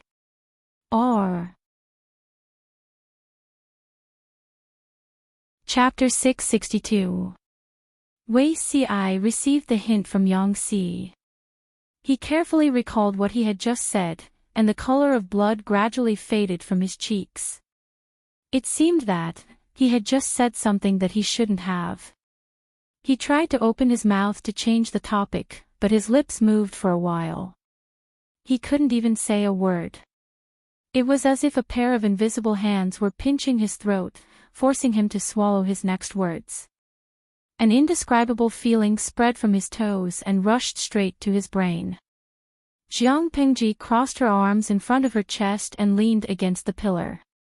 Her gaze fell on Wei-ci with a bit of fierce scrutiny. Yang-si keenly sensed the change in the atmosphere and swallowed nervously. He felt that the atmosphere between the two of them was a little strange. Logically speaking, Wei-ci's expression of loyalty was accidentally heard by the Lord. As the Lord, shouldn't she be happy? Similarly, Wei-ci's expression of loyalty was heard by the person involved. Even if he wasn't shy, he couldn't be afraid, right? In the end, Yang-si felt that he seemed to have smelled something unusual. Jiang Pingji retracted her gaze and said to Wei-ci, "I happened to pass by. You guys continue talking." With that, she simply turned around. At that moment, Wei-ci realized that Jiang Pingji was wearing straw sandals instead of wooden clogs. No wonder she walked like she was floating and didn't make any sound. It wasn't until Jiang Pingji's figure disappeared from his field of vision that Wei-ci slumped his shoulders in a deflated manner. His eyebrows were slightly furrowed. He said to Yang-si weakly, "Lend me a hand." Yang-si wanted Wei-ci to fall, but he held back in the end. "What's wrong with you and the Lord?" Yang-si was conflicted for a while. His eyebrows knitted together. "I think you and the Lord are a little strange." To say it was strange was a euphemistic way of saying it. To put it bluntly, did the two of them have an affair in private? There was a cat scratching his heart, making it itch. Wei-ci rubbed his eyebrows with a headache and glanced at him. "What's strange?" Yang-si pinched his chin and glanced at Wei-ci from time to time. "Could it be that my previous guess was correct? Do you really have some unspeakable dirty thoughts about your Lord? Or does the Lord have the same kind of feelings for you?" Although men are popular nowadays and people don't have much resistance to this kind of thing, you're 6 years apart and you're both monarchs and ministers. This matter is not easy to deal with. As he spoke, Yang-si rubbed his hands. Wei-ci was already fuming with anger, yet Yang-si was still coming up with lousy ideas. Otherwise, Zixiao, you should find someone to marry. If he was worried about his fate, he could take a concubine. At least he would have a woman by his side. The balance of yin and yang was the right way to go. You could have taken the water route, but you chose to take the land route. Although you are older than the Lord, there is a difference in seniority. You can't just suppress the senior. This is disrespectful. If you really want to force it, won't you make me painful? Yang Si was halfway through his sentence when Wei Si rewarded him with an elbow strike that was neither light nor heavy. Yang Si was caught off guard and his expression was twisted. Shameless sneak attack. Wei Si chuckled and raised his brows. Take a stroll in the martial arts arena. What water or land routes? This guy really didn't know how to restrain himself when he started talking dirty. He knew even more than that wastrel Fengzhen. Although Yang Si was still alone in his 20s, his private life was quite rich. Yang Si sucked in a breath of cold air and grimaced. Fine, I'll leave then. I tried to advise you out of goodwill, but not only do you not know how to be grateful, you even made a false accusation. He had to teach Wei Si a lesson today. When they arrived at the martial arts arena, Yang Si took out his sword, rolled up his sleeves, and pulled out his sword to face Wei Si. Wei Si returned the favor. Not long after, Jiang Pingji received news that the two strategists were fighting at the martial arts arena. Not only was Jiang Pingji dumbfounded, but the audience in the streaming room was also confused. Zhang Chengwei, did I hear it wrong? Why did Yang Si and Wei Si fight? Aren't they literati? Mala flavor rabbit leg, #pick nose. Who told you that literati can't fight?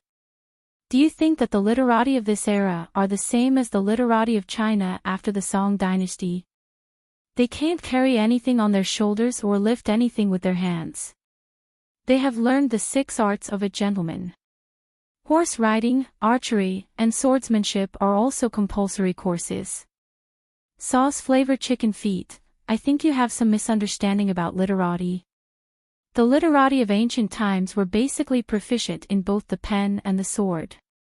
For example, my idol, Li Bai, was a genuine swordsmanship expert and the most respected in the martial arts world. Think about it, how chaotic the ancient society was.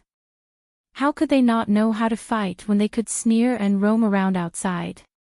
Otherwise, they would have been crushed to death long ago. Therefore, it's normal that Beauty Ci and the others know how to fight. Country bumpkin, I'm shivering. The person above, please don't mention it. When Li Bai is mentioned, I think of the fear of being dominated by Li Bai's green lotus sword. When we were pioneering, there were always 3 parallel swords. One explosion destroyed one group. Li Bai, the god, fought 25 of them without panting. Sanzatsi Pingjian, no, you've all gone off topic, haven't you? Beauty Ci and Yang Si are fighting. Will they be alright? At this moment, the audience in the streaming room remembered the main point of the matter. They summoned Jiang Pingji to resolve the conflict between the two so that nothing bad would happen. Jiang Pingji had an indolent expression and rested her chin on her hand lazily. 2 rookies pecking at each other. What can happen? The 150,000 viewers were speechless. My lord, it hurts. Rookies, no, Wei Si and Yang Si had exchanged dozens of blows. Yang Si barely won by half a move. He liked to eat but did not like to exercise. Naturally, his swordsmanship was rusty. Even though Wei Si went easy on him like a flood, he was still exhausted and sweating profusely. After a round of fighting, he was panting like a dog. On the other hand, Wei Si's face was not red and his heart was not beating. No, who was the sickly one? Zi Xiao, be honest. What's going on between you and the Lord? Wei Si put his sword back into its scabbard and said casually, what's going on between me and her? You're just being stubborn. Do you really think that my eyes are just for show? You're not the only smart person in this world. Everyone else's eyes are bright. Yang Si panted and suddenly recalled the conversation he had with Jiang Pingji that day. He said earnestly, "It's best if there's nothing. The Lord is young and his temperament is not yet determined. If he gets involved with men out of curiosity, you'll be guilty. But I heard from the Lord that he seems to have a sweetheart." After Wei Si heard this, he froze on the spot. His feet seemed to be nailed to the ground and he could not move an inch. A sweetheart. Yang Si nagged and repeated Jiang Pingji's words that day. He hoped that he could use reality to extinguish the possible hidden dangers. Whether it was from the Lord's or Wei Si's point of view, it would be very dangerous if the two of them developed a relationship other than that of a ruler and a minister. Firstly, Wei Si was 6 years older. People would only say that the Lord was young and ignorant. Wei Si fawned on her and shamelessly seduced a young man. He was degenerate. The two of them could have been a ruler and a minister for a lifetime and become a legend. Why did they have to bear eternal infamy? Secondly, the Lord already had a girl he liked. If Wei Si could not stop now, he would not even be able to be a ruler and a minister in the future. Out of concern for his friend, Yang Si felt that it was better to nip the bud in the bud, regardless of whether the two of them had any signs of it. But, why did it not have any effect? At first, Wei Si's face was still a little green. As Yang Si spoke, it gradually turned into embarrassment and a faint blush hung on his face. Yang Si was speechless. Chapter 663. There was nothing wrong with it. Wei Si coughed lightly, and his expression returned to calmness. Only his ears were bloodshot, so red that tiny blood vessels could be seen. Of course, he could tell who the sweetheart Jiang Pingji was talking about was. Facing the ignorant Yang Si, he felt an inexplicable sense of shame. However, Yang Si's words just now were not without reason. The Lord was still young. She was in her teens and in her prime. What about Wei Zixiao? How could he be only 6 years older than her? I still have some matters to attend to. I'll leave first. Wei Si's voice was a little vague, as if he was deliberately avoiding something. Yang Si would not let him leave so easily. Changing the topic was useless against him. You haven't explained yet. You want to send me away just like that? Yang Si sat on the folding stool and calmed his breathing. Seeing that Wei Si was about to leave, he hurriedly grabbed his sleeve. His expression became serious, and he said earnestly, "Zixiao. Be rational. Don't do anything stupid." Wei Si smiled. It was like the sunlight that melted away ice and snow. It was neither glaring nor warm, and the temperature was just right. I know what I'm doing. She'll understand when she's older. In another 5 or 6 years, he would be 27 or 28 years old. He would be about to enter middle age. She would eventually lose interest. Yang Si naturally would not pester him when he heard him say that. It was fine as long as Wei Si knew what he was doing. Heaving a long sigh of relief, Yang Si sat on the folding stool. He stretched out his legs and hung them down without a care for his image. He hummed a strange tune. While he was feeling pleased, he was caught off guard. His lord's voice came from behind him. "Where's Zixiao?" Yang Si was so scared that he almost fell off the folding stool. Fortunately, he knew how to maintain his appearance and restrained himself from embarrassing himself. He got up slowly, flicked his sleeves, and folded his sleeves in a bow. Zixiao said he had something to attend to, so he left first. "My lord, are you here to look for him?" Jiang Pingji crossed her arms in front of her chest, and the corners of her lips curled into an inexplicable smile. "No, I'm here to look for you." Yang Si was speechless. Wait, the atmosphere felt a little off. Inexplicably, Yang Si had an illusion that Jiang Pingji was here to settle scores with him. No, maybe, it was not an illusion. Jiang Pingji didn't say anything. She just stared at Yang Si with a faint smile, making the latter's hair stand on end. After a while, she said, Jing Rong, do you still remember the sweetheart I mentioned before? Yang Si, wait, please don't tell him that the so-called sweetheart that the Lord mentioned is Wei Ci, right? His face darkened. He carefully recalled the image of the person Jiang Pingji had described. The more he thought about it, the more hopeless he felt. Master. You and Zixiao. Yang Si paused for a moment, not knowing how to persuade him. He was also a person who had been in the prime of his youth, so he knew the temperament of young people. They loved to be stubborn with others. The more the outside world tried to stop them, the more it stimulated their competitiveness. To the Lord, perhaps she liked Wei Ci because she was attracted to his looks. She only felt that he was good-looking. At most, it was 80% curiosity and 20% fondness. Once there was a strong external force obstructing them, it would trigger the Lord's stubborn temper. Even a 20% liking would turn into a 100% liking. After all, you're both men. Have you thought about how the two of you will carry on the family line in the future?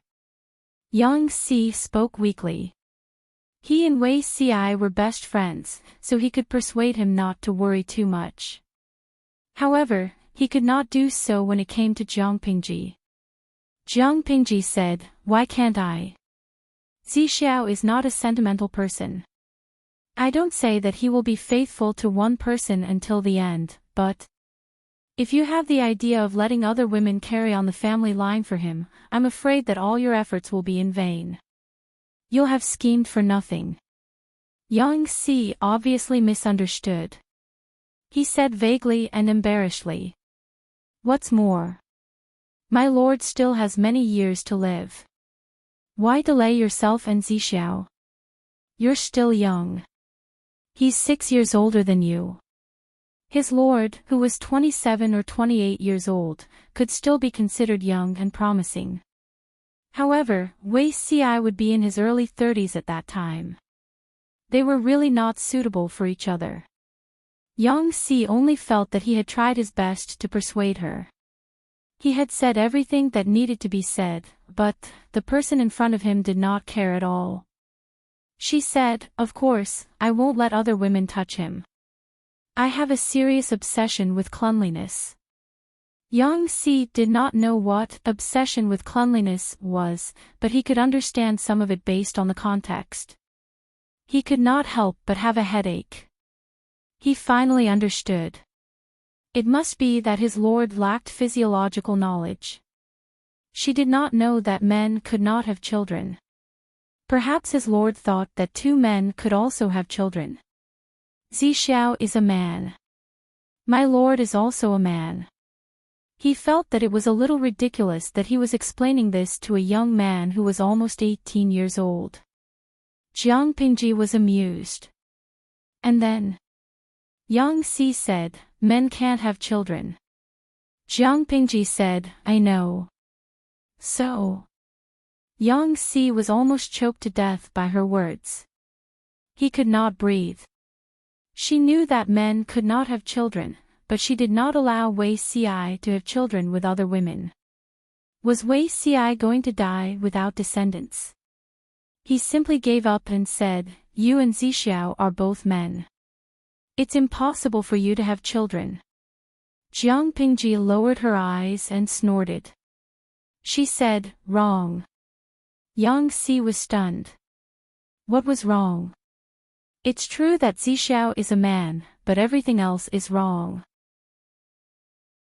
Even though Yang Si's IQ was above that of ordinary people, he felt that his brain was not enough to process it at that moment. He could not react at all. He had just said, my lord and Zixiao are both men. It's impossible for them to have children. But his lord had said, it's true that Zixiao is a man. Everything else is wrong. In other words, my lord is a man was wrong. It's impossible for them to have children was also wrong. He was terrified to think about it carefully. Yang Xi's expression changed again and again. His mind was in a mess. It was as if someone had thrown hundreds of hornets' nests at him. The bees were buzzing non-stop. My lord, Yang Xi was so scared that he could not even speak properly. Jiang Pingji blinked and said, I still have something to do. I'll leave first.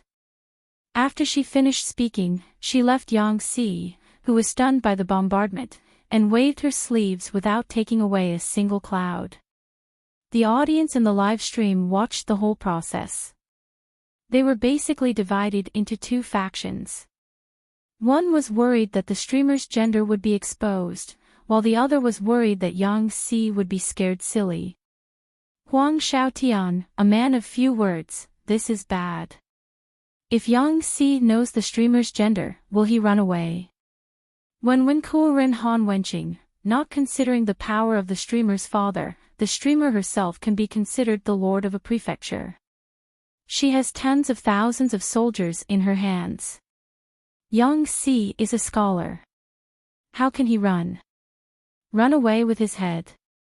The streamer is black-hearted and ruthless. Wei Ci is ruthless and ruthless. If the two of them work together, they won't be able to escape even if they grow wings. Zhou Zikai, a man of eloquence, I don't understand. Why did the streamer reveal her gender at this time? Yi Buxiu, a man of integrity, I can understand.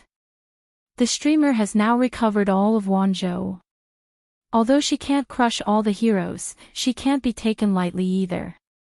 It's wise to reveal her true identity at this time. Before she is officially exposed, she can let the people around her be prepared. Obviously, through the previous test, Yang Xi could accept the setting that Jiang Pingji was a woman. As long as he could stabilize the few scholars under him, the rest would be easy to handle. Chapter 664. Some were worried, and naturally, some felt sorry for him. Wang Jieshi, I feel sorry for Yang Xi. He's probably scared out of his wits. Even the onlookers were fooled by the streamer, let alone him. Clever and skillful Yu Wenzhou, actually, I'm thinking.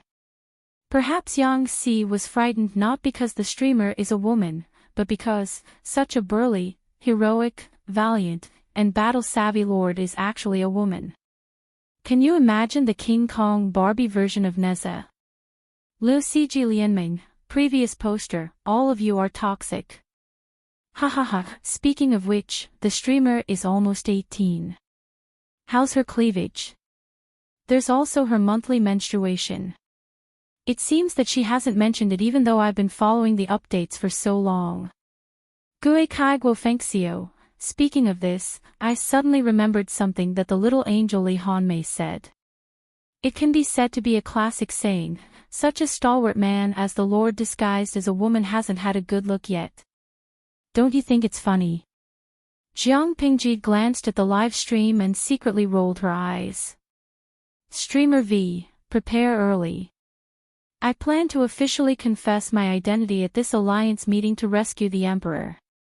I'll beat up whoever dares to make noise. It's a little exciting to think about being appointed as the governor of Wanzhou as a woman. On the other side, Yang Xi was already scared out of his wits. Just as the audience in the live stream complained, he didn't know whether the Lord is actually a woman or such a Lord is actually a woman was scarier. He hurriedly looked for Wei Ci. He stammered and only asked after a long while. My lord, my lord. Yang Xi stammered for a while. Wei Ci was at a loss and wished he could say it for him. Wei Ci held the brush with both hands and wrote well. He asked, what's wrong with the Lord? He handled official affairs quickly. She did two things at once and did not interfere with each other. Yang Xi quietly made a circle with his hands in front of his chest. His posture looked extremely wretched. A woman. Wei Si's hand paused and he nodded. Yang Si's face darkened. He wished he could grab Wei Si's collar and ask, "When did you know?" "I knew it from the beginning." Wei Si asked him calmly, "You couldn't tell?" Yang Si was so angry that he wanted to laugh. He felt that everything he had experienced today was absurd. It was a nightmare. "Master. How can I tell from her appearance?" Yang Si felt depressed. If he was blind, then wouldn't everyone in the world be blind?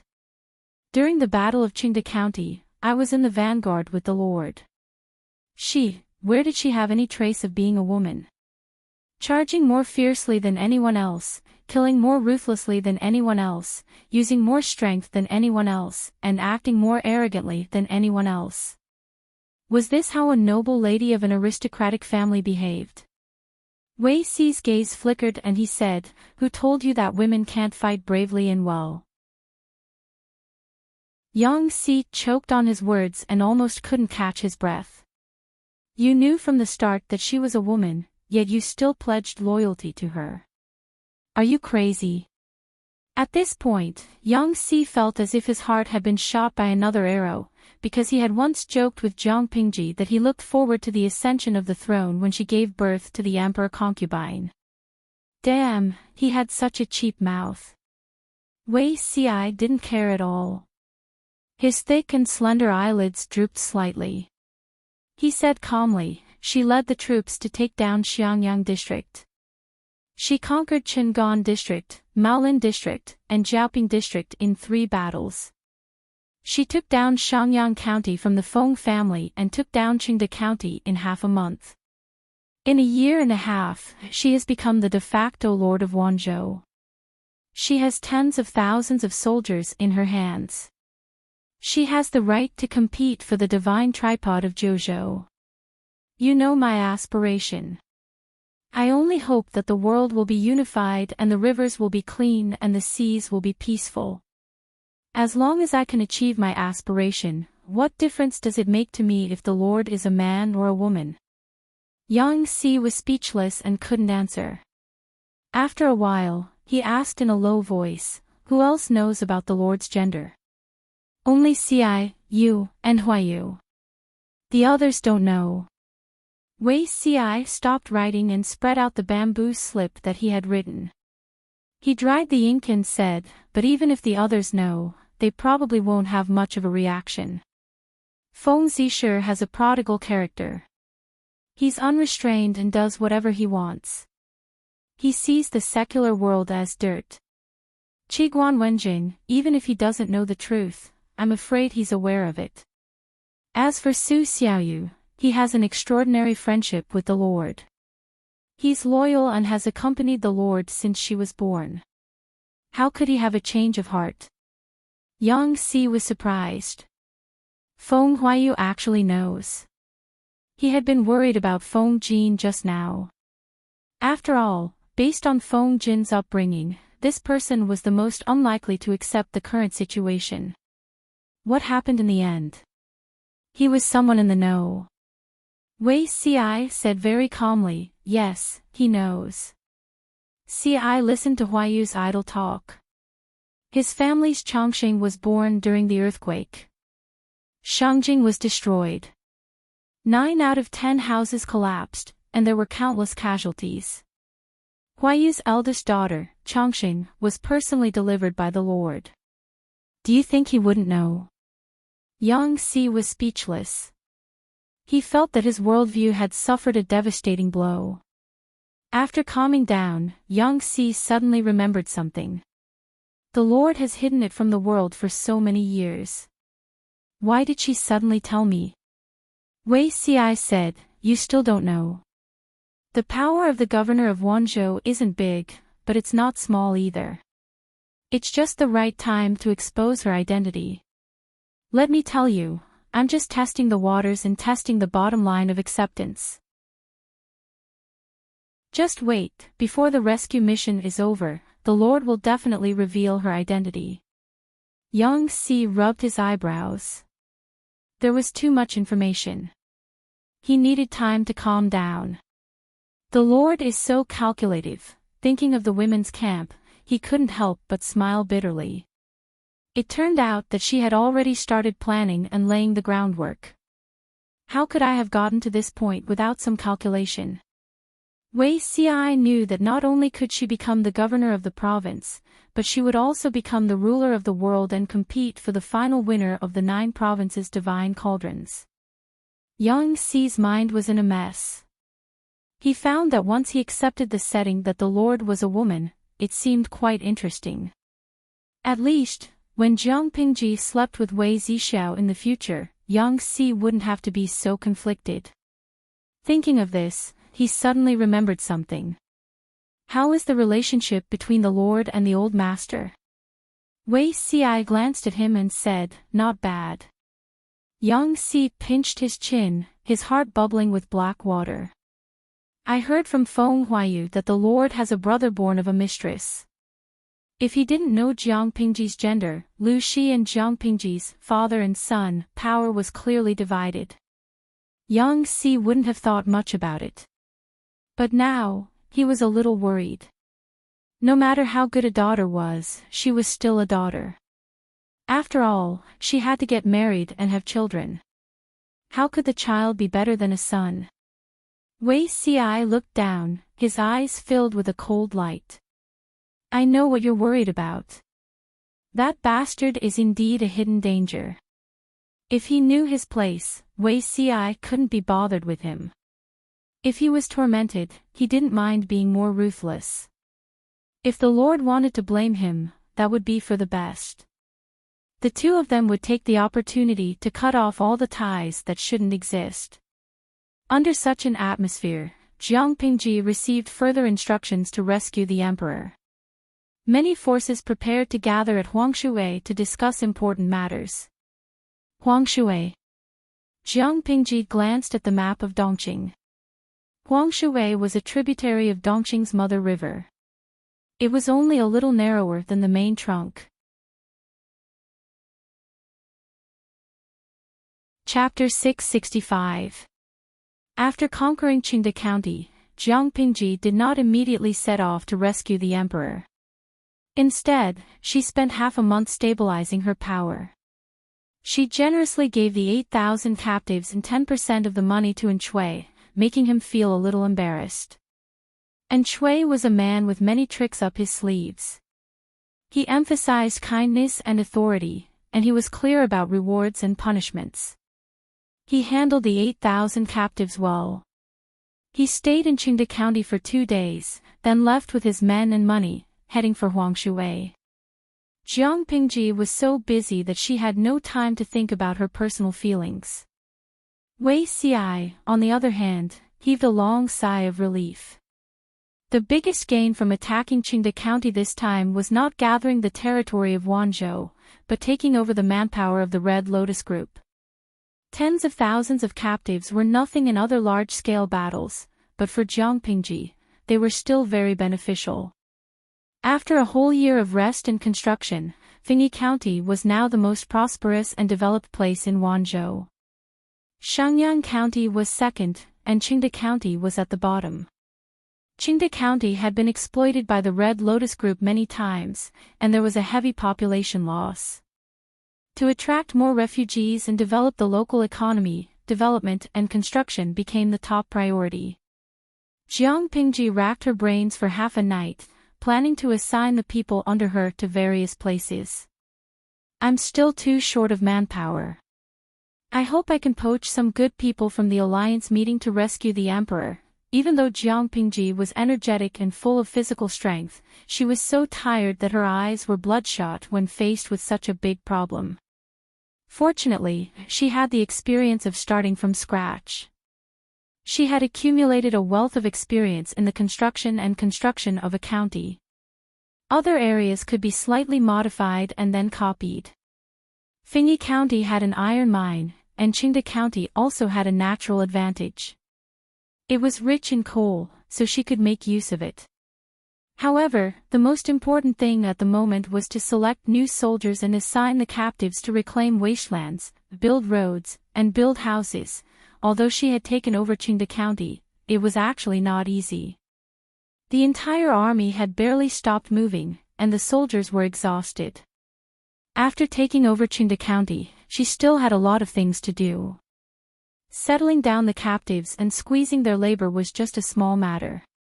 Jiang Pingji had more troublesome matters to deal with, such as the aftermath of the soldiers who died in battle, the compensation for their families, and the arrangements for the injured and disabled soldiers. It would be spring in a month or two. She could temporarily stop the progress of other matters, but she could not delay the arrangements for the spring plowing, the selection and training of the new soldiers, and the arrangement of manpower in each county.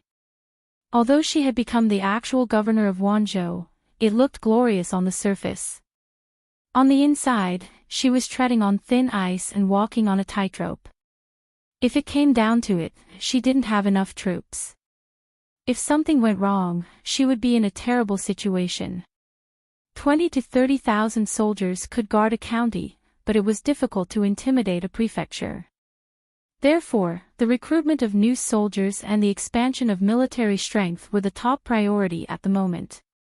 Under the pressure of the heavy workload, a few strategists were so tired that they wanted to move their homes to the government office. Jiang Pingji also found it difficult to rest.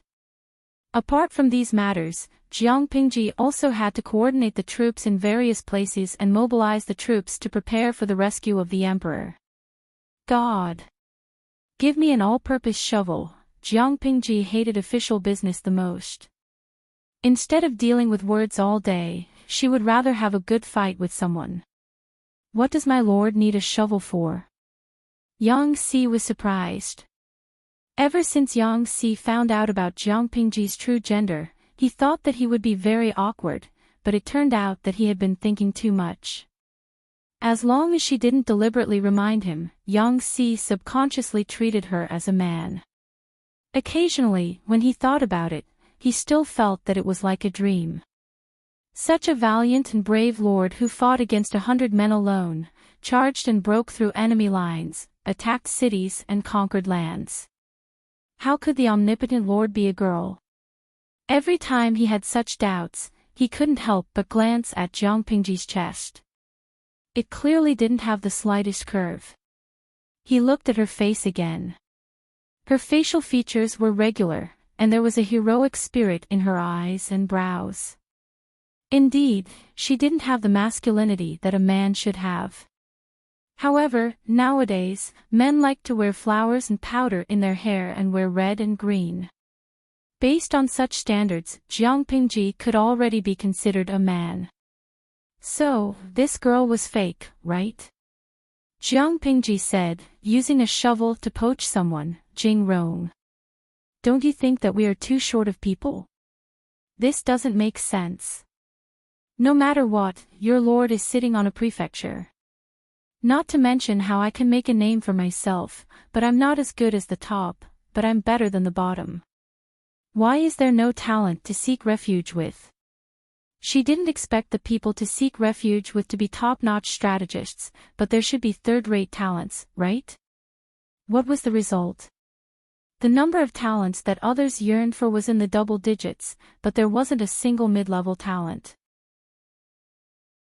Yang Si didn't know what science was, but he could still understand it in the context. He said, "My lord, have you forgotten that the old master hasn't retired yet?" Jiang Pingji didn't speak. Lu Shi was the magistrate of Chongzhou. He was in the prime of his life. In the words of the audience in the streaming room, he had a car, a house, a successful career, and a mature, steady, and doting personality. He was definitely a wealthy husband. Jiang Pingji was indeed young and promising. She had great potential, but how could she be more attractive than a ready-made successful person like Lu Shi? If they really wanted to seek refuge with the Lu family, Lu Shi would be their first choice to seek refuge with. Yang Si thought that he had given her a blow and eased his tone. "My lord, don't be anxious. This matter needs to be discussed at length. Compared to talent, Yang Si was more afraid of a lack of time. If they were given enough buffer time and development time, with Wei Si's connections and the talents they nurtured themselves, would they be afraid of a shortage of people? Jiang Pingji nodded, her brows slightly furrowed. That's true. Haste makes waste. She had plenty of time to slowly build up. The situation in the world was getting more and more severe. Only by laying a solid foundation could one remain invincible. After Jiang Pingji discussed with everyone, she planned to set off for the rescue of the emperor in half a month. During this period, she would go to various places in Wanzhou and be so busy that her feet wouldn't rest. At that moment, an unexpected visitor was slowly entering the territory of Wanzhou, approaching Xiangyang district. Father, I just heard that the war in Qingde County has ended. Lu Shi is really amazing. It's only been half a month. A young man in his early 20s bent over and entered the carriage. His face was filled with surprise and admiration. If I knew it would be so soon, I wouldn't have changed my route. Their whole family had taken refuge. As soon as they arrived at the border of Wanzhou, they heard that there was a war in Qingde County. The two sides were locked in a fierce battle. To prevent accidental injuries, their family had to change their route and take a detour. They were only half a day's journey from Xiangyang district, but the war had actually ended. A middle-aged man sat upright in the carriage. He looked to be about 37 or 38 years old. The woman beside him had taken good care of herself. At a glance, one could tell that she usually lived like a prince. She didn't do any chores. She looked much younger than her actual age. She seemed to be in her early 30s. The woman had an excellent bearing. She was reserved and elegant. Seeing that the young man's head and shoulders were stained with snow, she couldn't help but raise her hand to brush them off with a handkerchief. The middle-aged man stroked his beard and chuckled. Ha, a son should be like this. Lu Zhongqing is so blessed. Chapter 666. Take it. Don't freeze. While the father and son were talking, the woman handed the hot water to her son. Thank you, mother. The woman smiled kindly. The atmosphere of the family was harmonious. The young man touched the hot water.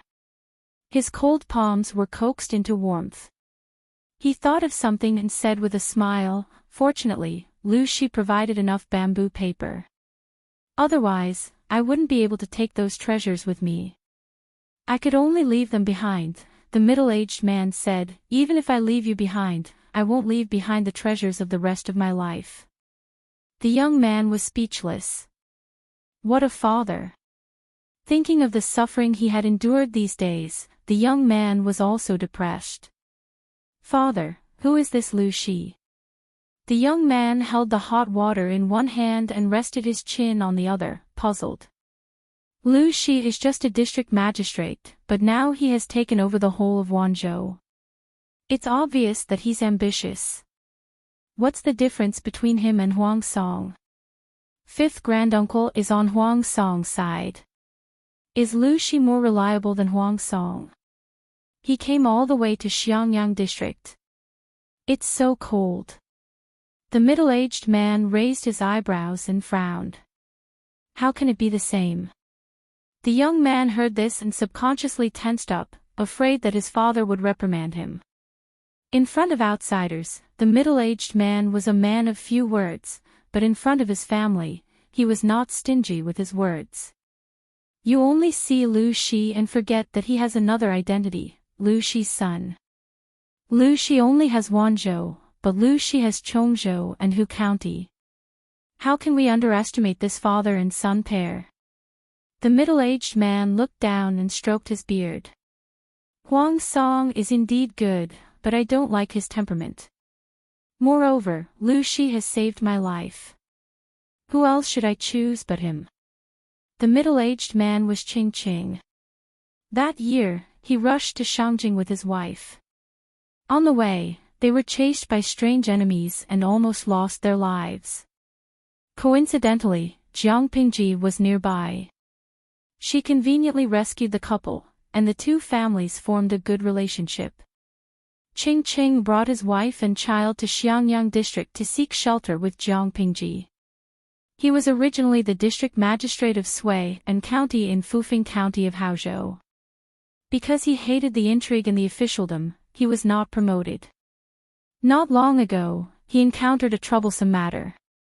Qing had an uncle who was even younger than him, Qing. His courtesy name was Yumo, and he was also the fifth great-uncle that the young man mentioned. Qing was loyal to Huang Song, and Huang Song tried to use Suian County as a springboard to encroach on the entire Fufing County. If that was the case, he didn't mind. As long as the people under his rule weren't harmed, he could resign, retire, and hand over Suian County. After all, with the current situation, he, a mere county magistrate, could not protect this territory. However, after a few attempts, Qing realized that it was impossible to fire him and leave. Once Huang Song conquered Fufing County, he would force his way in. How could that do? Qing received the secret letter from his uncle, Qing. After pondering for a long time, he decisively packed up his belongings and prepared to flee with his family. Qing handed over Suian County to Huang Song for the sake of his uncle, Qing, hoping that he would treat the people well. Qing had never thought of returning to the Langyaqing clan because Langya County was also an important place for military strategists. Now that the world was in chaos, that place was even more unsafe. After much thought, Qing set his sights on the largest force in the north, the Lu family. He immediately decided to seek refuge with Lu Shi. Firstly, he and Lu Shi had been friends through letters for several years. They were gentlemen's acquaintances, and he trusted the Lu family. Secondly, Dongqing was fragmented internally, and various forces were rising. The Lu family kept a low profile, and their overall strength was the strongest. Seeking refuge with the Lu family gave him a sense of security. Thirdly, Lu Shi had saved the couple's lives.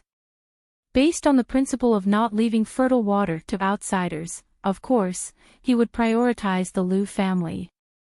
Why didn't he seek refuge with Lu Shi? Lu Shi and Lu Shi were father and son. It didn't matter who they sought refuge with. Of course, they would choose the closest one. The young man listened to Qing's words and muttered, "I thought that the person favored by the fifth uncle would definitely not be bad." Thinking of Qing frowned. To be honest, he still had a grudge against Huang Song's birth as a eunuch. He really couldn't understand why Qing would choose such a lord. Not long after, Xiangyang district was within reach. Qing's convoy consisted of dozens of carriages. It looked mighty and powerful. Without any suspense, they were stopped by the guards at the city gate and asked to check their belongings. Qing was very cooperative and led his wife and children out of the carriage. The guard lifted the curtain of the carriage to check. His eyes were filled with astonishment. The carriage was filled with bamboo slips and books bound with bamboo paper. It was stuffed to the brim. No wonder the horses had such a hard time pulling the carriage. It was so heavy. The guard was not blind. Those who could afford to read were mostly from well-to-do families. Those who had so many books were definitely from noble families. Qing reported his family name. When the guard heard it, he didn't dare to delay and quickly sent someone to inform the big shots in the government office. The other party claims to be from the Qing family of Langya. His name is Qing. Suku had been busy all night last night. His eye bags were swollen and bruised. He looked like he had overindulged in sex and injured himself. He wanted to catch up on sleep and fight again when he woke up, but the messenger told him that Ching had arrived. Qiguanrang was surprised. Who is this person? He had never heard of him. Su Ke knew Ching. Although he didn't interact much with Ching, he admired Chang's integrity and secretly admired him. Although he isn't famous, he is a respectable scholar. If the Lord knows he's here, she will be very happy. Hearing Su Ke's words, Qiguanrang's interest was piqued. He wanted to meet this scholar that Su Ke praised. Su Ke continued, but I don't know why Master Ching is here. Why did he come to Xiangyang district at this time? When he saw Chang's convoy and his treasures, his expression almost cracked. This man really had a character. He liked to bring his treasured books with him when he went out. He never forgot to bring them with him wherever he went. Qiguanrang's eyes lit up instantly. It was as if he saw countless fairies descending from the sky. For scholars who were eager to learn, what could be more attractive than tens of thousands of books? Jiangpingji wasn't in Xiangyang district. The task of entertaining Ching fell on Su Ke's shoulders. First, he had to clarify Chang's intentions. Ching didn't hide anything. He told Su Ke and Qiguanrang his situation directly. Su Ke and Qiguanrang were overwhelmed by the favor. This was a windfall. Not to mention Chang's wealth, just the 10,000 books he brought were worth countless treasures. Because Jiangpingji wasn't around, Su Ke and Qiguanrang had a private discussion. They arranged for Chang's family to stay in the best house in the district. The two of them were not idiots. Talents who came to their territory were their people. How could they let a cooked duck fly away? Idiots. Huang Song was shot in the knee for no reason. Ching accepted it with a smile and settled down with his wife and children. Su Ke turned around and sent an urgent secret letter to Jiangpingji. Although Ching wasn't an employee that could be exploited, he could help Jiangpingji train employees that could be exploited. Thinking of how busy he had been during this period of time, Su Ke wished that his lord could grow wings and fly back right now. Chapter 667. Knowing that the cooked duck. No, Ching had brought his family to Xiangyang district. Jiangpingji still felt like she was in a dream. She looked at the messenger dumbfoundedly, then looked at the secret letter in her hand. It was an important letter that Su Ke had sent urgently. Who did you say came? The messenger repeated what he had just said. Although Jiangpingji did not completely lose her composure, she could not help but smile. This Ching was not an ordinary person. Yang Si looked at Jiangpingji's expression and made this speculation. Congratulations, my lord. It was a good sign that someone had taken the initiative to seek shelter. Yang Si folded his sleeves, bowed, and congratulated her in a clear voice. Wei Ci lowered his eyelids and said, I'm afraid it's not that simple. Cheng Wenfu was originally the district magistrate of Sui and County in Fufeng County of Haozhou. If he did not encounter a difficult problem, I'm afraid he would not easily abandon everything he has and bring his family to seek shelter with you. I'm afraid there's more to this. Hearing how Wei Ci addressed Ching, Yang Si raised his eyebrows in dissatisfaction. You know Ching. Listen, he directly called Ching Wenfu. Addressing someone by their courtesy name was either a superior to a subordinate, a senior to a junior, or a friend of the same generation. What was the relationship between Wei Ci and Ching? The answer was, a friend despite the difference in age. Yes, we've occasionally exchanged letters over the years. Cheng Wenfu is not a reckless and hot-blooded person. He was willing to leave the mainland with his family, so he must have encountered some problems. Wei Ci knew Ching in this life, and they were friends in their previous life. They had a good relationship, and he also knew how important Ching was. I think that my lord should ask clearly before making plans. Cheng Wenfu is usually a man of few words and doesn't like to communicate with others. If my lord doesn't know clearly and accidentally offends him, I'm afraid you'll inadvertently offend him. Most talents had a temper. Jiang Pingji did not need to follow their lead, but she could not be careless and offend him. Jiang Pingji naturally knew this principle. Otherwise, based on her sarcastic face and verbal skills, she would not be able to form today's overtime team. Hearing that Wei Xiai and Qing Qing actually knew each other, she said, although I have some connections with Uncle Qing, I've only known him for a short time and I'm not clear about many details. If you know anything, you can tell me so that I can be mentally prepared. We'll talk in detail later. Wei Xiai agreed calmly. Indeed, he had to deal with Qing Qing seriously to avoid losing such a talented person. Normally, Yang Si wouldn't think much of this conversation. But now, he knew that his lord was not a pure male. He always felt that the conversation between his lord and Zi Shao made him think about it very carefully. He was probably scared out of his wits. When he looked at his lord now, he constantly felt that she wanted to sleep with Wei Xiai. She threw Wei Xiai a look that said, "You're on your own." Wei Xiai was confused. Yang Si still had an "I didn't hear anything" expression on his face, ignoring everything around him. Recently, he had nothing to do. The livestream was basically about Jiang Pingji and her subordinates working overtime. The content was a little boring. The livestream viewers did not care. They were the best at finding joy in hardship. They were good at finding cuteness from the details and capturing all kinds of emoticons. For example, now. Good facial features Wang Jieshi. If the host had a social platform like Baidu, in this era, maybe Yang Si would ask for help. I've even thought of the topic, help from the underworld. My boss wants to sleep with my bad friend. What should I do? Pure and kind Zhang Xinjie, of course. Come and watch. Lucky goddess Zhang Jiala, of course. Assist. Jiang Pingji pursed her lips. Sleeping with someone. Was she that bad? Host V, I'm afraid you've forgotten that Zi Shao threw himself into my arms. After she posted this sentence, it was followed by 666 and host's heart is shameless.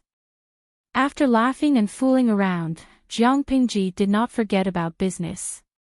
She dug out the memory of meeting Qing Qing many years ago and carefully speculated. Wei Xiai asked her in private, "Does my lord want to put Qing Wenfu in an important position?"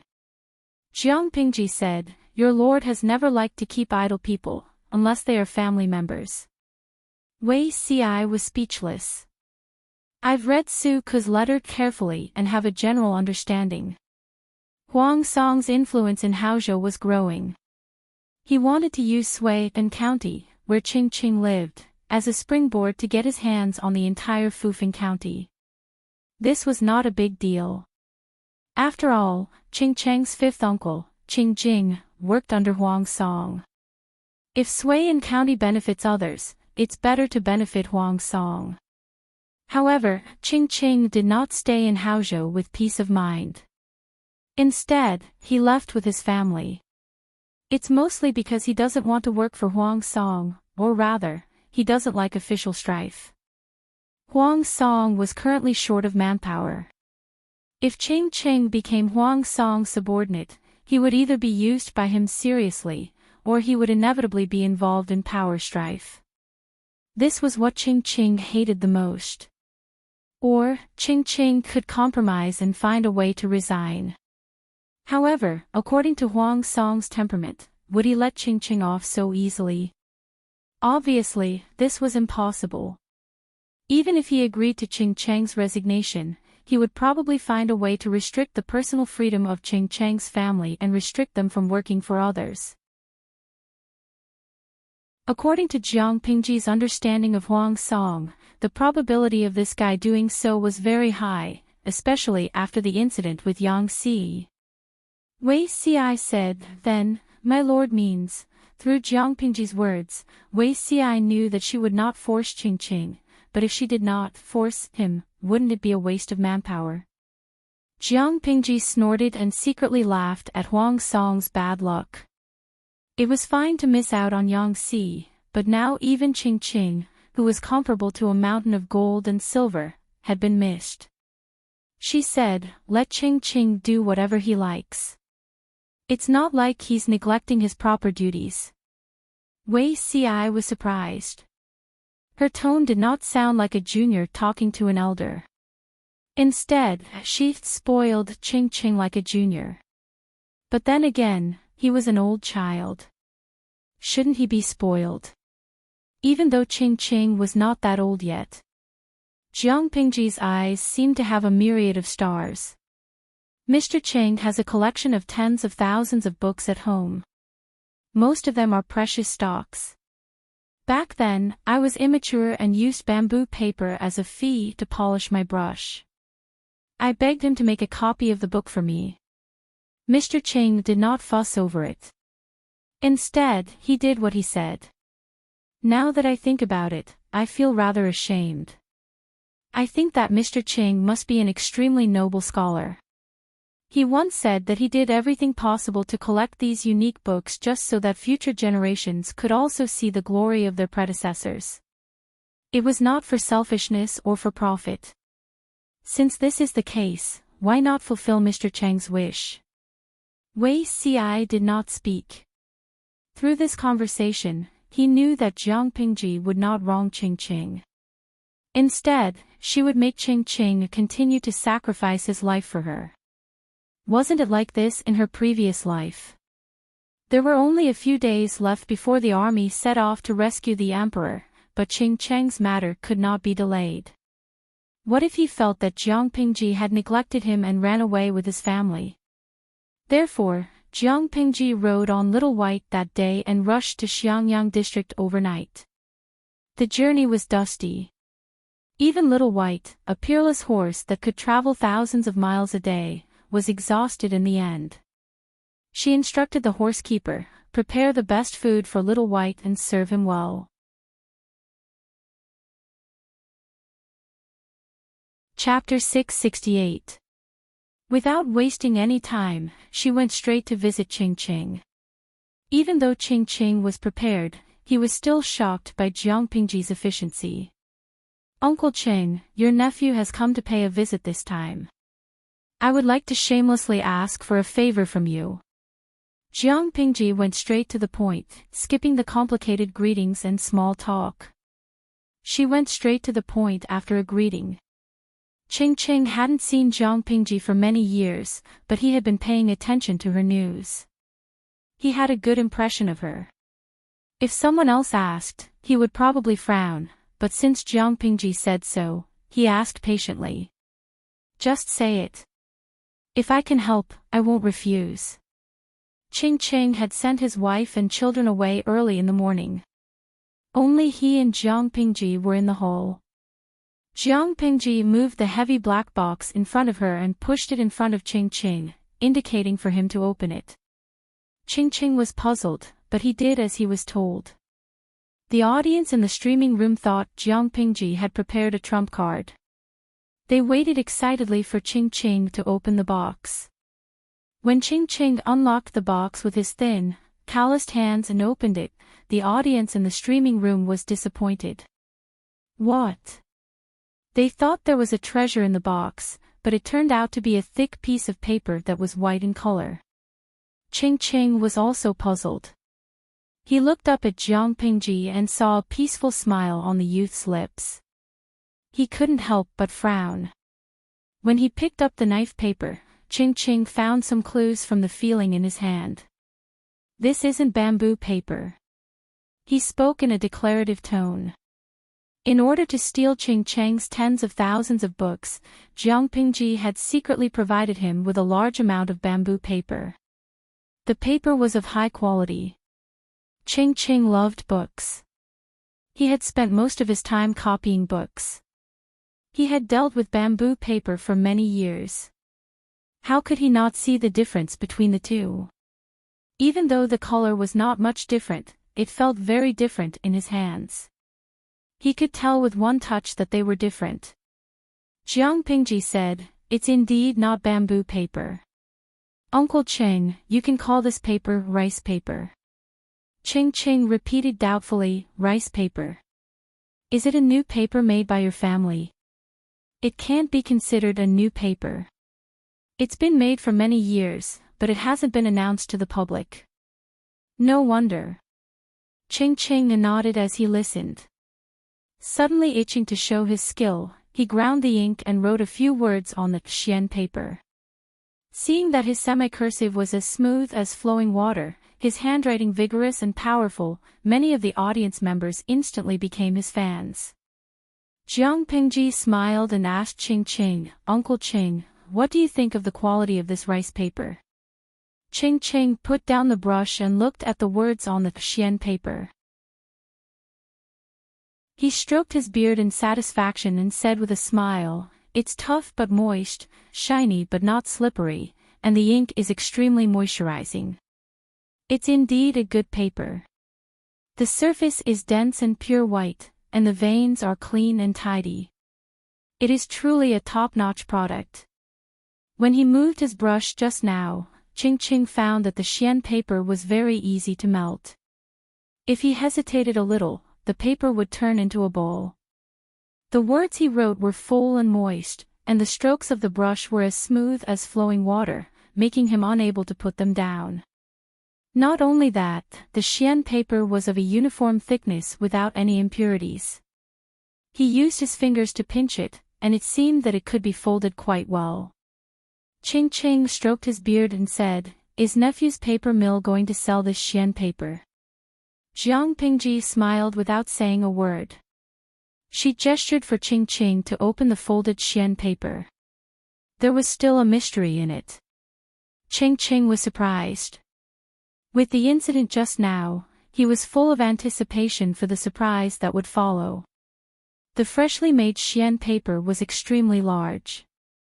There were 100 pieces of paper in one cut, and it could be cut according to the needs. The black box that had previously been used to store the xian paper was not big, so the xian paper naturally had to be folded into a long strip. Ching Ching unfolded it and found that there were actually a few pieces of paper covered in ink inside. The words on the paper were bold and vigorous, and they faintly revealed an arrogant and domineering aura. Ching Ching said, "Nephew, you've improved again." His handwriting was much better than before.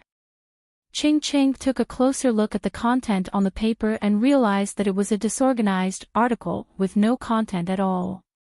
It felt like all kinds of messy words were put together, and he could not make out the content at all. To the viewers in the live stream, it was all garbled.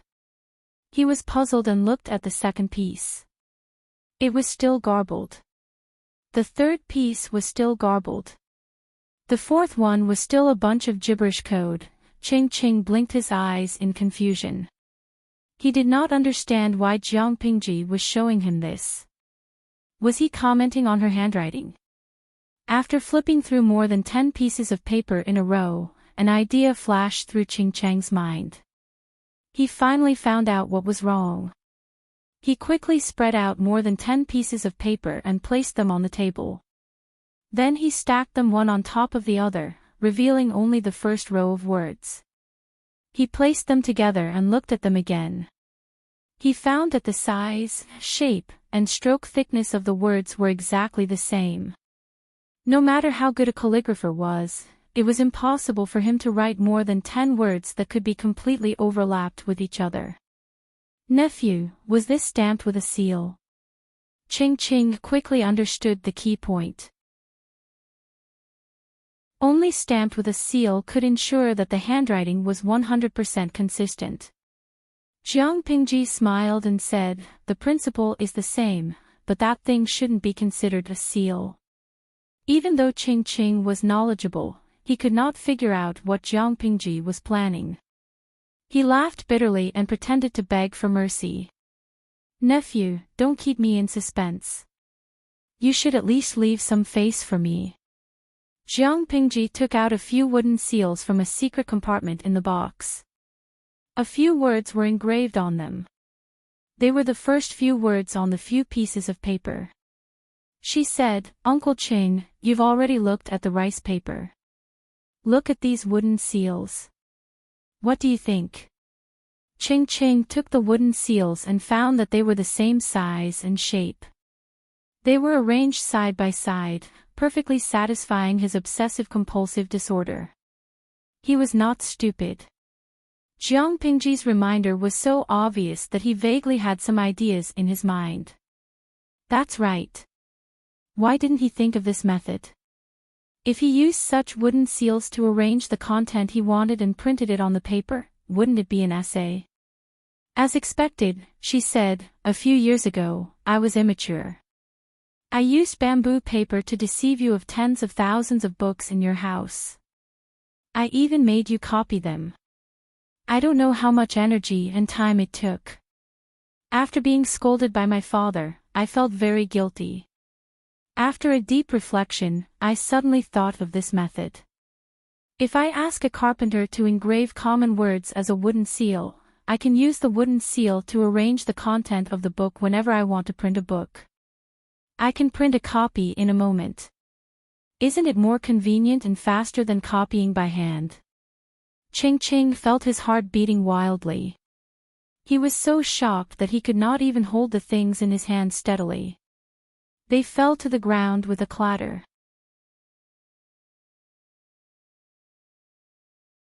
Chapter 669. Of course, it made sense. Ching Ching was not a hot-blooded young man. He did not take the bait easily, but he had to admit that he was tempted. "My dear nephew, do you know what you are doing?" Ching Ching was silent for 15 minutes. Jiang Pingji was not in a hurry. She quietly waited for his reply. "I know." Jiang Pingji always used her brain when she did things, especially when it concerned her family's life and death. Ching Cheng's face showed some fear. He asked, "Since you know, why are you still doing this?" Jiang Pingji snorted and opened her mouth contemptuously. Her words were sharp and unkind, and she pointed out the shortcomings. Why? The lies, flattery, and empty words were naturally for the sake of Uncle Chang's lifelong wish. He wanted the tens of thousands of books in the library to be passed down to the later generations and known by the later generations. Speaking the truth from the bottom of his heart, he naturally wanted to change the world, get rid of the evils and establish a new order. The world belonged to the people after all. It was not the world of a family. It was not a toy for the latter to play politics, control the world, and do whatever they wanted. The gentry held great power and did not want to be involved in practical matters. They lived a luxurious life and decayed in luxury. Uncle Cheng, you are knowledgeable. Do you think that it is only the royal family's fault that the world is in such chaos? Did those who played power behind the scenes not do anything wrong? Ching Ching listened for a while and was stunned. He said with difficulty, "Lanting, you are also from the gentry." Even if Ching Ching agreed with her and had such thoughts occasionally, he did not dare to say it out loud. To me, the people and the common people are far more important than me and my family. If the latter can be sacrificed for the former, I am willing to do everything I can. Jiang Pingji said calmly, if the gentry's disaster is not stopped, the world will only become more chaotic in the future. Uncle, have you thought about what will happen when the Central Plains continues to be weak and the barbarians become strong? To put it bluntly, it's not impossible for him to lose his clothes. Ching Cheng's face turned pale. His heart wavered even more. Even his fingers were trembling. Jiang Pingji forced Ching Ching step by step. The audience in the streaming room also felt that the atmosphere was not right. The reticent Huang Xiaotian, who can tell me what happened? If I remember correctly, the host was just recommending printing and xian paper to Ching Ching. How did the topic change so suddenly? It feels like the atmosphere is frozen. Gentle and pleasant Han Wenqing, previous poster, stop talking, stop playing games, and read more books. For now, printing is nothing. You can buy a photocopier if you have money.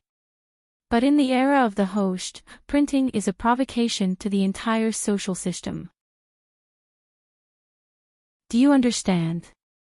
Huang Xiaotian of a few words, I don't understand. Don't you also play games? You have the same ID. Who doesn't know each other?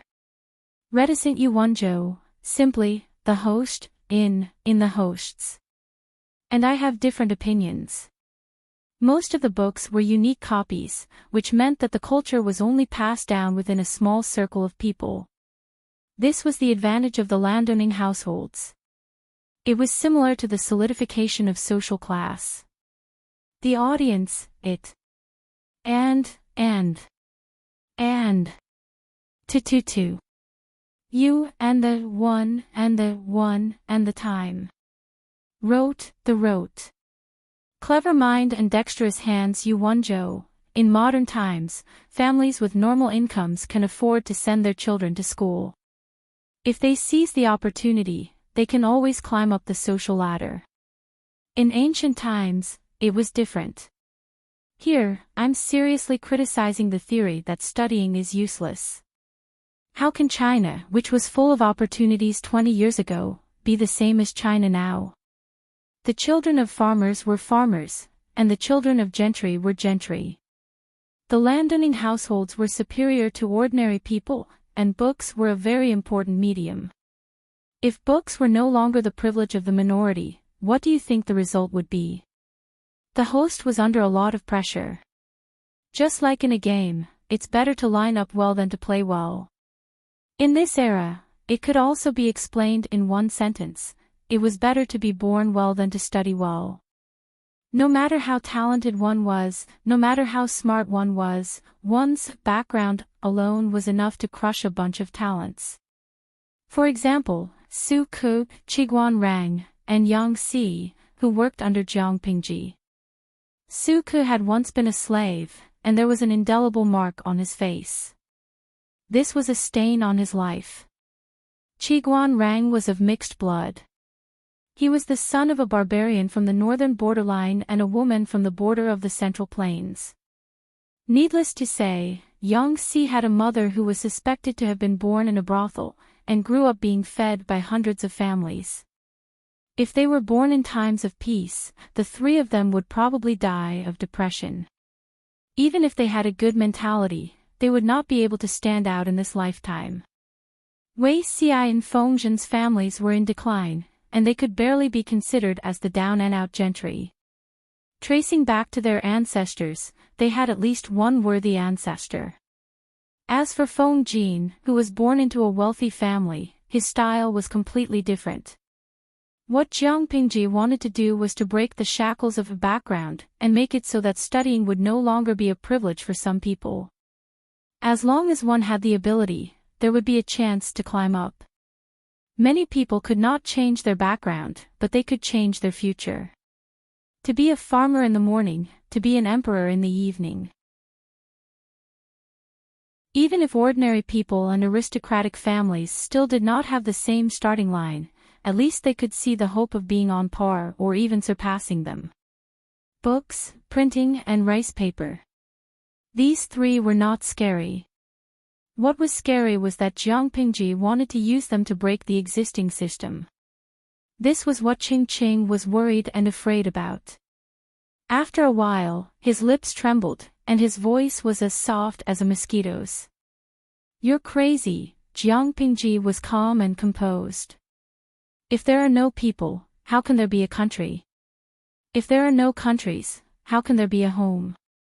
Since ancient times, how many people shouted about serving the country and the people, but in the end, when the dust settled, their selfishness was for the sake of their small family. I want to compete for the divine tripod of the 9 provinces. This is the resolve that a future emperor should have. I don't ask for the world to be the same, but I ask for the 9 provinces to be unified and the rivers to be clean and the seas to be peaceful. Domineering and arrogant, it made people tremble in fear. Ching Cheng's first reaction was that she was too arrogant and egotistical, but his second reaction was that it was only natural. A person who dared to challenge the existing social system and even completely overturn it was naturally a lunatic.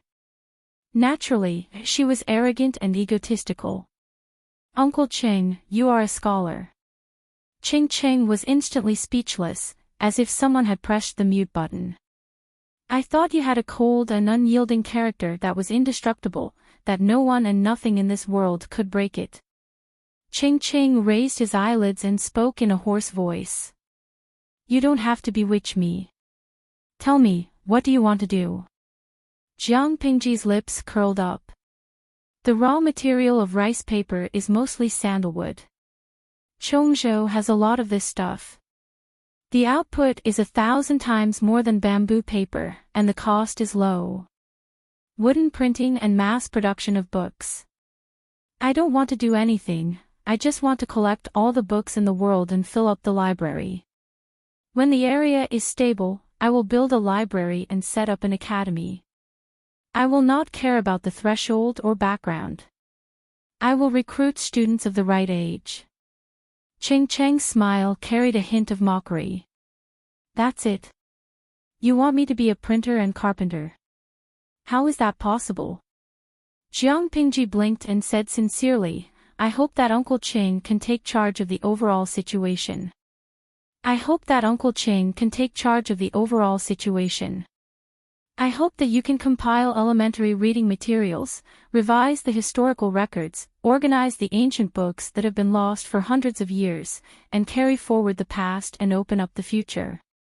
Your responsibility is far heavier and more arduous than mine.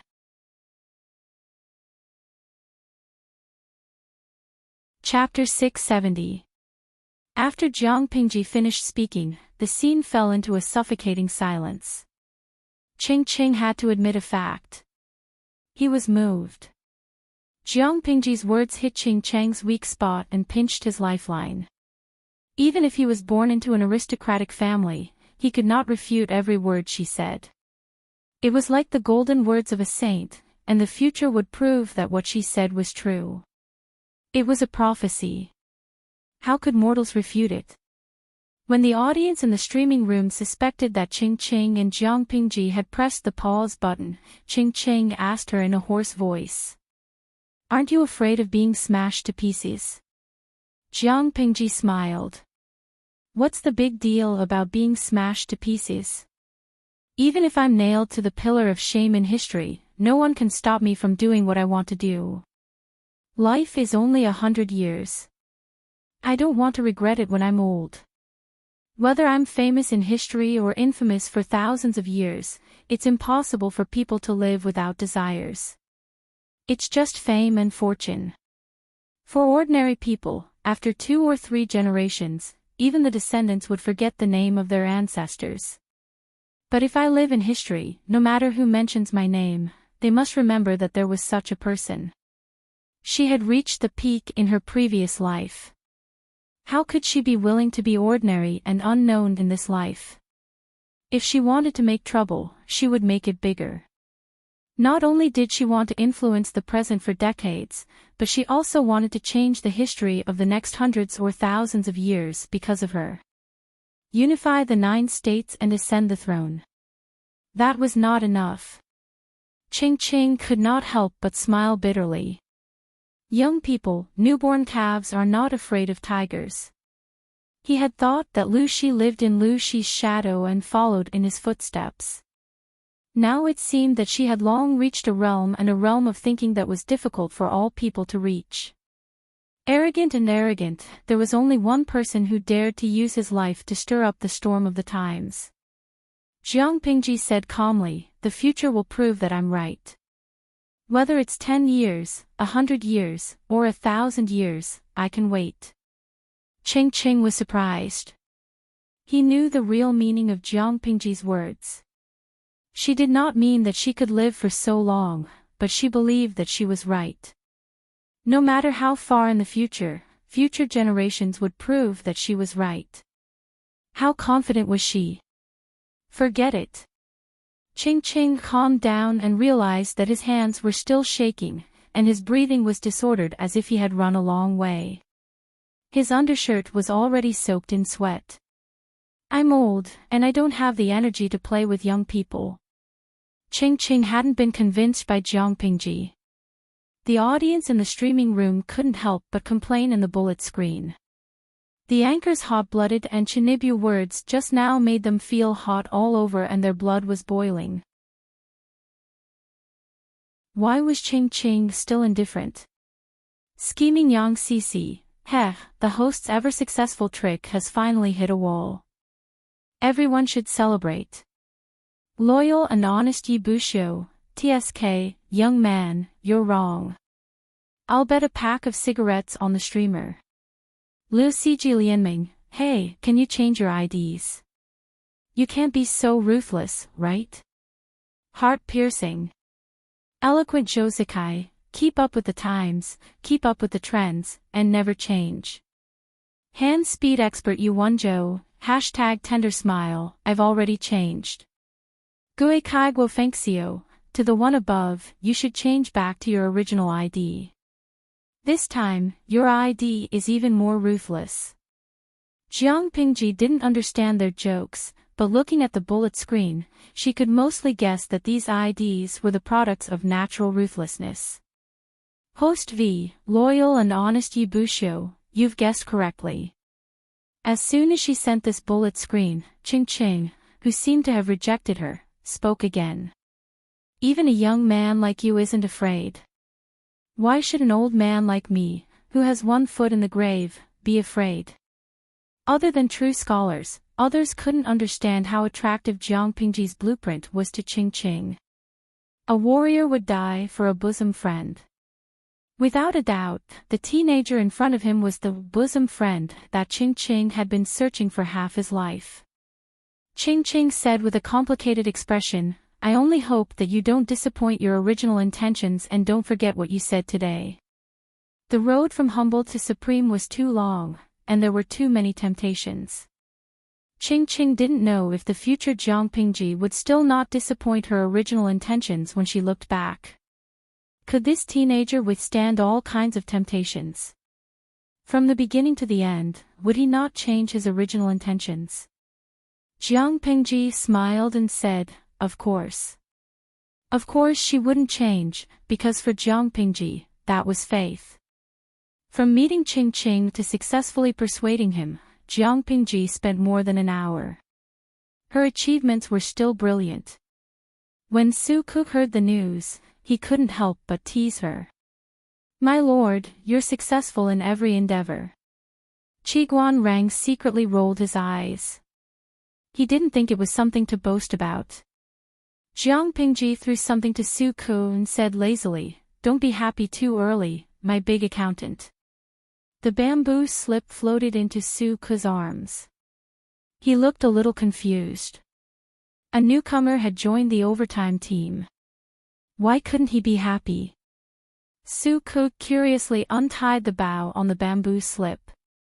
When he unfolded it to take a look, his expression almost cracked into pieces. My lord, Qiguan Rang heard a trace of grief and indignation in Su Ku's voice. He couldn't help but step forward curiously. He stuck his head out to take a look. What is this? He looked at it as he asked. Soon, he saw it from beginning to end. He silently lit a row of candles for Su Ku in his heart. A proposal, Jiang Pingji said. I want to hire Mr. Ching to oversee the overall situation. Whether it's opening an academy or a library, books are the most important. I've divided the newly designed printing technique into two types. One is movable type and the other is engraving. Both have their advantages and disadvantages. Movable type is more convenient and flexible, while engraving is exquisite and clear. As for which one to choose, it's up to Mr. Chang's decision. Su Ku pulled a long face. He thought that Ching came over to share the burden with him. In the end, he threw him a heavy task that was as heavy as a mountain. Whether it was the movable type that Jiang Pingji had mentioned before or the engraving that she was now dictating, which one of them wasn't a project that burned money. Once this aspect was involved, in the end, it would all be piled on him. After all, he was the housekeeper. Su Ku was quite sensitive to numbers. After calculating the cost, he couldn't help but be speechless. Jiang Pingji saw the pain on his face. She said calmly and firmly, "I know that it will cost a lot of money, but this plan is the same as the post-war pension. Even if I have to sacrifice everything I have, I will complete it. Regardless of the cost, I will fully support Mr. Ching." No one knew better than her how much economic benefits and political influence the popularization of books would bring to society. It could even change the social structure and tear apart the last fig leaf of the gentry. Even if it caused a reign of terror and thousands of lives were sacrificed, she would still do it. Contributions to the present generation would benefit the future generations. In her opinion, anything that could push the entire society forward was worth a try. Even if she, as a pioneer, had to pay the price with her life, she would take it. Su Ku's expression was solemn. He replied in a clear voice, "Yes, sir." Jiang Pingji rubbed her eyebrows. Ever since she received the news from Ching, she had rushed back with all her might. She hadn't rested until now. "I'll go rest for a while." Jiang Pingji lowered her eyes and was about to leave when the messenger came in to report. Ching Yuan had come to visit.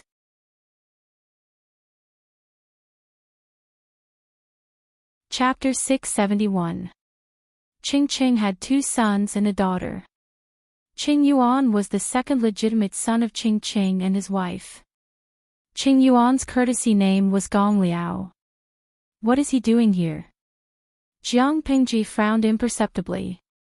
Could it be that this second Lang Jun thought that she had cheated his old father, Ching, and was rushing to settle the score with her?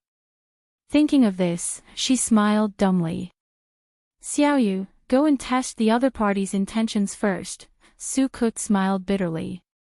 He could only bite the bullet and do it. As for why Jiang Pingji didn't show up, Su Ku had also found a ready-made excuse. His lord had rushed all the way back for Ching. She was extremely tired and had fallen asleep as soon as she returned. The servants couldn't disturb her sleep, so he could only come forward to receive Ching Yuan.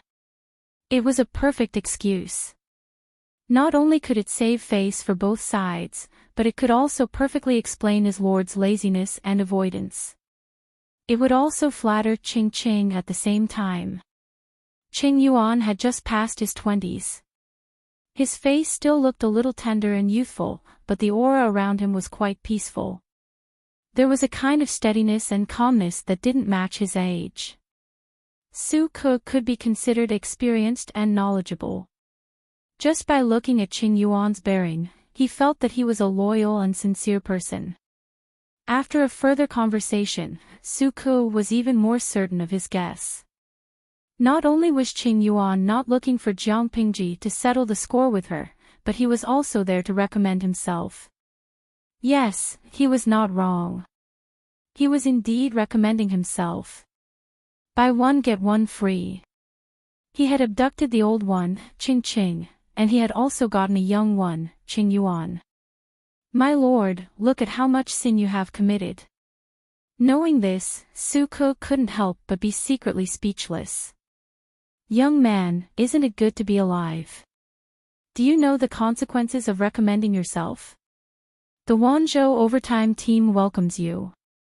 You work overtime every day, all year round.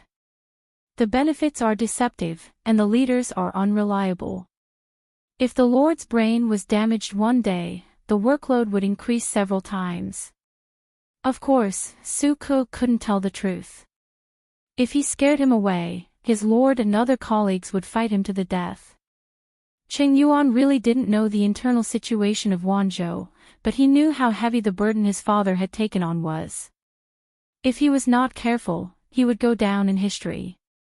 As a child, how could Qing Yuan bear to let his middle-aged father bear such a huge burden and risk? As the son of Qing, he was one of the people who knew Qing best. He could understand his father's pursuit and ideals. Therefore, Qing Yuan did not stop him. Instead, he felt happy for his father. While he was happy, he was also deeply worried. That was why he recommended himself and took the initiative to seek shelter. Jiang Pingji smiled when she heard what Su Ke said. What an obedient and sensible filial son. You've met Qing Yuan, what do you think of him? Su Ke deliberated seriously and recalled the conversation with Qing Yuan just now. Qing Gongliao is steady and careful. He has a pragmatic personality. He's a good candidate. As for how strong he was, it was hard to say. He would secretly test him later. I think Mr. Chang's son won't be too bad. How could there be any reason to reject a labor force that was voluntarily delivered to the door? Because of the rapid expansion of power, the military strength and development could not keep up with the pace. This caused the foundation to be shaken, which became Jiang Pingji's current hidden worry. What she needed the most right now was someone like Qing Yuan. He was calm and meticulous, and would not rashly stir up trouble. Even if they didn't have amazing talents, as long as they worked hard and steadily, they would still become the mainstay of Wanzhou's power. In that case, I'll leave Qing Gongliao to you for the time being. Jiang Pingji's voice was hoarse. The rescue of the emperor is imminent. I'll transfer 10,000 troops and take a few people with me. The official duties in Wanzhou will be heavy. Teach Qing Gongliao first. When he gets used to it, you can throw things to him. Jiang Pingji was already short of people. If she took away part of her family's assets to rescue the emperor, the base camp in Wanzhou would be even more short of people. At that moment, bumping into Qing and his son was like having a pillow when she was dozing off. Even Jiang Pingji couldn't help but applaud her luck. That's good. I guess I'll be a little more free. Su Ke smiled and teased. He wasn't the slightest bit unhappy about a newcomer stealing his job. In fact, he was happy to see it happen. It wasn't that Su Ke was careless, but Jiang Pingji had set a good example for everyone. She wouldn't bury anyone's talent. Although she was biased in private, she was very fair in official matters, and people were convinced. Su Ke didn't have to worry about Qing Yuan threatening his position because there was no conflict of interest between the two. If promoting Qing Yuan could reduce his pressure and increase Wanzhou's strength, Su Ke would do it even without Jiang Pingji's instructions. Yes, I've always been at ease when Xiaoyu does things. With Su Ke's help, she really didn't have to worry. Look at other people's forces. There would always be some kind of friction within the group. The atmosphere was not harmonious, and they held each other back. To give a ready-made example, Yang Xi's old boss, Prince Changshu, was a typical example. On the surface, the internal situation was harmonious, but in private, the undercurrents were surging. You tripped me up, and I'll do the same to you. It was like a plot from the palace. They mocked and ridiculed each other, pointing at the mulberry tree and scolding the locust tree. They fought fiercely. Even on Jiang Pingji's side, they weren't considered a family. In fact, there were some discordant factors. For example, Feng Zhen, who was a wanton and unrestrained man, didn't have a good relationship with Feng Jin, Su Ke, and the others. Even so, they wouldn't shift these conflicts to official matters. First of all, they had brains and wouldn't let their personal interests get in the way of public affairs. They also supervised and restrained each other. Second, Jiang Pingji wouldn't allow them to do so. She wouldn't interfere with their private relationships. But if anyone were to make trouble in official matters, did they think she was dead? She would throw everyone into suitable positions to shine and make use of their labor force to her heart's content. She wouldn't let any talent go to waste. Jiang Pingji's consistent creed was to do as much as one had the ability. She wouldn't send those who had high standards but little ability off. Jiang Pingji hadn't made an accurate judgment on Qing Yuan's position, so she let him practice for a while before deciding. When Qing Yuan returned home, Qing only knew what his son had done behind his back. "Son, you sold yourself just like that." Qing frowned. "Do you know why I've stopped you from becoming an official several times?" He didn't like official strife, but it didn't mean that he liked to control his son's life. The reason why he didn't approve of Qing Yuan becoming an official was because Qing thought that his youngest son wasn't mature enough and wasn't capable enough. It wasn't easy for a person who wasn't capable to stand out, even if he came from a good family. Qing Yuan felt guilty. He lowered his head and fiddled with his sleeves, not saying a word. Qing shook his head. "Forget it. What's done can't be undone. Since Lu Lanting, the Lord has accepted you, don't embarrass the Qing family." Qing Yuan lowered his head and said, "Please guide me, father. Do more, talk less, don't be stubborn, ask for advice seriously, and learn with an open mind. Don't be fooled by the people around the Lord. They're only 3 to 5 years older than you, but they're all dragons and phoenixes among men. There are benefits to being born into a humble background. At least their temperaments are more mature and stable than their peers." Qing thought of Su Ku. Su Ku had been Jiang Pingji's right-hand man for many years. "Do you understand?" Qing Yuan nodded obediently. Qing was satisfied. His youngest son had a good temperament. He wasn't as unruly as his eldest son.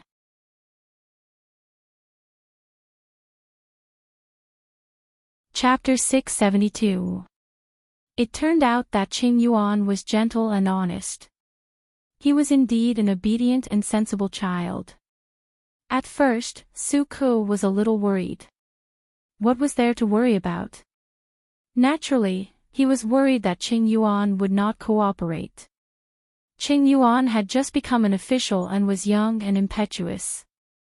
If he felt that he had not been put in an important position by the Lord and was suppressed by a person of mediocre background, he would feel uncomfortable and not cooperate in his actions.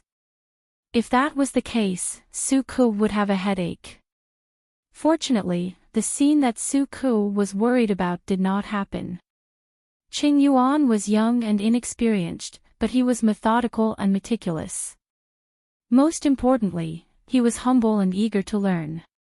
He would not look down on Su Ku because of his lowly background. No matter how boring and tedious the task was, Qing Yuan could still concentrate. He was simply a little angel in Su Ku's eyes. Which boss and colleague would not like such a good employee who worked overtime obediently and did not complain? Thus, Qing Yuan easily gained the favor of Su Ku and Qiguan Rang. The three of them worked very well together. After all, Qing Yuan was inexperienced. Even if he was careful enough, he still made small mistakes in many places. Su Ku and Qiguan Rang did not find it troublesome. They gave him pointers if they could and helped him make up for his mistakes if they could not, making Qing Yuan feel like he was bathing in the spring breeze. At first, Qing Yuan thought that his official career would cause conflict and it would be difficult for him to integrate into the group. Now that he saw it, the people under the Lord were quite easy to get along with. However, today, Xiaoyu asked about elder brother's matters. Qing raised his eyelids. He had been busy organizing the books and classifying them in detail recently, so he did not pay much attention to his son. Even so, he knew that his son had been going out early in the morning and returning home late at night. He was busy with government affairs. About Gong Luo. What about him? Qing had 2 sons and a daughter. Other than his eldest son who was an official in another place, his younger son and daughter were still by his side. When the family fled Sway and County, he took his wife, second son, and daughter with him. Only his eldest son, who had a family and a career, was left behind. The eldest son, Ching Sun, was called Gong Luo. His temperament was like heaven and earth compared to his second son. Xiaoyu asked me if I have an elder brother and even indirectly asked about him. Qing Yuan was a little baffled, suspecting that his elder brother and Xiaoyu were old friends. Elder brother has been an official for many years and rarely comes home. I don't know much either. Could it be that Xiaoyu is an old acquaintance of elder brother? Or should I say, where have I heard of your name? Ching Cheng's expression changed when he heard that. He looked at his son with pity in his eyes. He knew his eldest son very well. His son was very particular about his family background. His circle of friends would never coincide with Su Ke's, let alone know him. When Su Ke asked if Qing Yuan had an older brother, the greatest possibility was that he wanted to kidnap him. Qing lowered his eyes. Not only did he kidnap the old one, but he also wanted to kidnap the boss. Yes, very good. With Gong Luo's temperament, I'm afraid he's not suitable. Qing Yuan's eyes suddenly widened. After his father's guidance, he finally understood Su Ke's true purpose. Big brother won't come. Qing secretly pouted. As long as Jiang Pingji was not out of her mind, she would never accept Qing Sun. Father, I heard that the Lord will lead the army to rescue the Emperor tomorrow. You want to go with me? Qing asked calmly. I want to meet him, but based on the current situation, it's probably impossible. Qing Yuan did want to go, but he also knew that he would not be of any use if he went. Rescuing the Emperor was not a small matter. There would be a chaotic battle at any time. He lacked experience and was still too inexperienced. Qing said, the situation in the world is already chaotic. Rescuing the Emperor will be an important turning point. You don't have to join in the fun. You won't be able to help and will only add to the chaos. Qing Yuan looked depressed. He had been dealt a blow by his old father. Qing said in a low voice, however, if you want to stand out, this is also a good opportunity. Father, please give me some pointers. Wanzhou has just been taken, and the foundation is unstable. The Lord wants to transfer a portion of the elites to rescue the Emperor, which means that the troops left to guard the rear will be seriously insufficient. If we want to alleviate the crisis, we can only recruit troops and train the elites at the same time. This shows how much pressure there is. But as long as we can survive the initial period, the Lord's power in the north will be completely stabilized. Do your job well and be pragmatic. When the time comes, no one can erase your share of the rewards. Remember, don't be as eager for quick success as your brother. Stability is the most important. Qing analyzed his son clearly and did not forget to give him a warning. He did not like officialdom, but both of his sons had their own ideas. He could only use his own experience to give them some advice. It was a pity that his eldest son disliked him. There was a lot of friction between the father and son. His youngest son was obedient and easy to coax. He had a gentle temperament and could listen to his advice. On the other side, Jiang Pingji had also decided on the lineup for rescuing the Emperor. Jing Rong used to work under Prince Changshu's camp, so I know them better. You are indispensable this time. Jiang Pingji was the first to call out Yang Si. Yang Si showed an expression of despair. She laughed and said, no matter how strong Prince Changshu is, can he rush into the camp and cut you into pieces? No matter what, your lord is holding the fort. I won't hand you over. Yang Si secretly wiped his sweat. He had tricked Prince Changshu so badly. Not only did the emperor want to cut him into pieces, he probably wanted to exterminate his family. Knowing that he was going to face his old boss in front of the army, Yang Si felt a little guilty, but he was also a little excited. As for the other person, after careful consideration, I plan to choose Zisher. The rest of you, stay in Wanzhou. I hope that all of you will guard this area for me. Jiang Pingji did not choose Wei Xiai and the others. Instead, she chose Feng Zhen. His strategy and plan were more suitable for the chaotic situation of the emperor's rescue. When Feng Zhen heard that his name had been called, his eyes lit up, and his spirits rose. He finally didn't have to deal with those disgusting hypocrites and even more disgusting government officials. He recalled the scene of him and Feng Jin dealing with the landowning households in Shangyang County a few days ago. It was a nightmare. My lord is wise. Feng Zhen was grinning from ear to ear. He couldn't hide the smile at the corner of his mouth. As for the military generals, Jiang Pingji chose Li Yun and Dian Yan. The others stayed behind to continue recruiting and training troops. Do you have any objections to this arrangement? She looked around and asked everyone. Meng Hun's expression changed slightly. After a while, he stepped forward and volunteered. Jiang Pingji frowned and asked, why? Meng Hun said, the emperor's order to rescue the king is most likely related to the Meng family's defection to Prince Changshu. I used to be the county commander of Meng County in Sang Prefecture. I worked for the Meng family, so I know them well.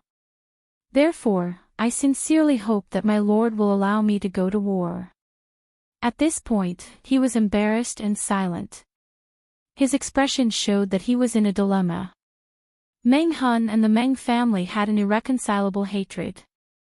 Jiang Pingji lowered her eyes and thought about it carefully. She left Meng Hun behind only because he had rich experience in training troops and had a high prestige in the army. He could hold the fort. In comparison, Li Yun and Dian Yan were both rookies. Although they had a reputation, they lacked experience. They should be given more opportunities to make contributions and accumulate military merits. Since Meng Hun volunteered, it was not impossible. Luo Yu was a coach in the Imperial Army. He had accumulated enough experience in training troops over the years. If he promoted 2 people to assist him, even if Meng Hun followed him to the front lines, it would not affect the rear too much. After thinking about it this way, Jiang Pingji agreed to Meng Hun's request.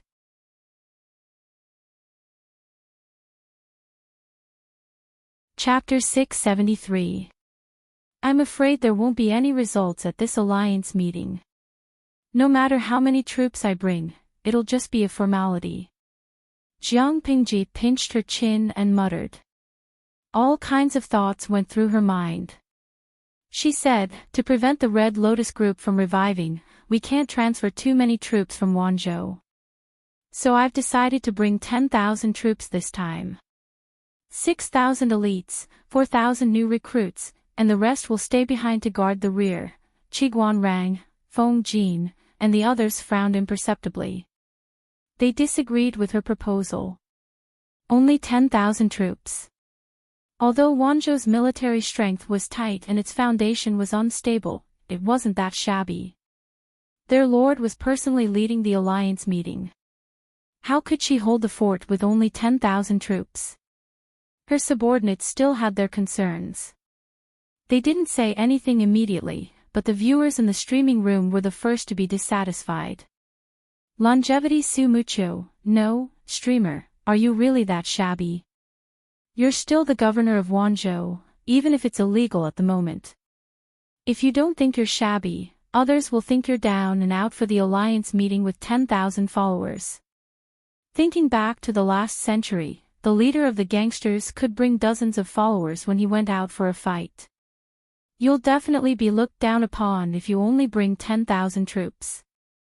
Speaking of the alliance meeting, I think of the 18 feudal vassals' crusade against Dong. If they also go through the trouble of electing a leader, you'll definitely be left on the bench with only 10,000 troops. Hand speed expert Yuanzhou, haha, upstairs, have you been possessed by the taciturn Huang Xiaotian? Liu Siji Lianming, damn, can you guys change your IDs? Live to 100 years old. I get stabbed in the heart just watching the streaming. Gue Kaiguo Fengxiu, although this series of IDs is very hurtful, little Susu isn't wrong. According to the current situation, if the streamer only brings 10,000 troops, she'll definitely be looked down upon. Whether it's the alliance meeting or the election of a leader, she won't be able to join in the fun. There was a heated argument in the streaming room. A few strategists showed disapproving expressions at first, but they suddenly thought of something and their expressions returned to normal.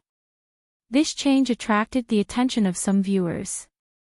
They sent bullet screens one after another, asking for answers. Lu Shi is my husband. Did you guys notice that the strategists were against it at first? Why are they so calm now? I live next door. I surnamed Wang, that's right. I was too busy watching them start a war on the bullet screens just now. Did I miss something? Old Wang is not as good as old Song Chang. I have a rough idea. Oh right, did you forget about the streamer's father, the Chongzhou magistrate, Lu Shi? Indeed, as the audience in the live streaming room, Old Song, had said, the strategists had not objected because they had thought of Lu Shi. Lu Shi also responded to the call to rescue the emperor. Jiang Pingji had only brought 10,000 troops with her, but if she joined hands with her father, Lu Shi, to participate in the alliance meeting to rescue the emperor, could the number of participants be stronger than the father and son? According to the original plan, Jiang Pingji had intended to bring 15,000 to 20,000 soldiers and horses. However, after further analyzing the situation in Wanzhou, she dispelled that idea. Feng Jin and the others did not know, but Jiang Pingji knew very well that her enemies were not only in the open, but also in the dark. The enemies on the surface were easy to deal with, but the enemies in the dark were very troublesome. Considering the situation in Wanzhou, Jiang Pingji chose the more reliable plan after making repeated choices. It was indeed unseemly to bring 10,000 troops to participate in the alliance meeting to rescue the emperor, but Jiang Pingji was certain that no one would dare to look down on her. I wish you victory in advance, my lord. Jiang Pingji smiled and said, let's work hard together. Before the meeting was adjourned, Jiang Pingji called out to Wei Ci.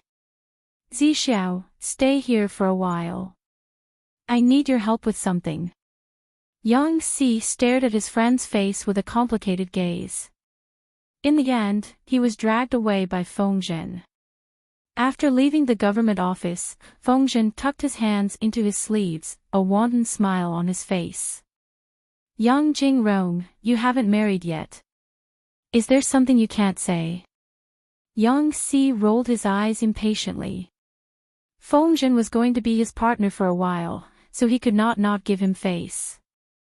What do you mean? Feng Zhen smiled and said, I really noticed that you glanced at Zixiao a total of 22 times today. It was like a bolt from the blue. Yang Si's legs turned to jelly and he almost fell down the steps. You wastrel, do you think everyone is like you? Yang Si was so angry that even his beard was about to curl up. Feng Zhen smiled, a strange light flashing in his eyes. Although I'm a wastrel, I don't like men. Yang Si swung his sleeves angrily. I don't like that either. Feng Zhen snorted and put his hand on Yang Si's shoulder to coax him to the side. He asked in a low voice, did you notice something? Yang Si's heart skipped a beat. His face turned slightly green, and he pretended to hide it. What do you mean notice something? I still have things to do, so I won't bother you. Zixiao and the Lord, is there something going on between you two? The corners of Feng Zhen's lips curled up, and he said in a declarative tone, during today's meeting, not only did you look at Zixiao 22 times, but you also glanced at the Lord 23 times vaguely. Tell me, what interesting thing did you notice?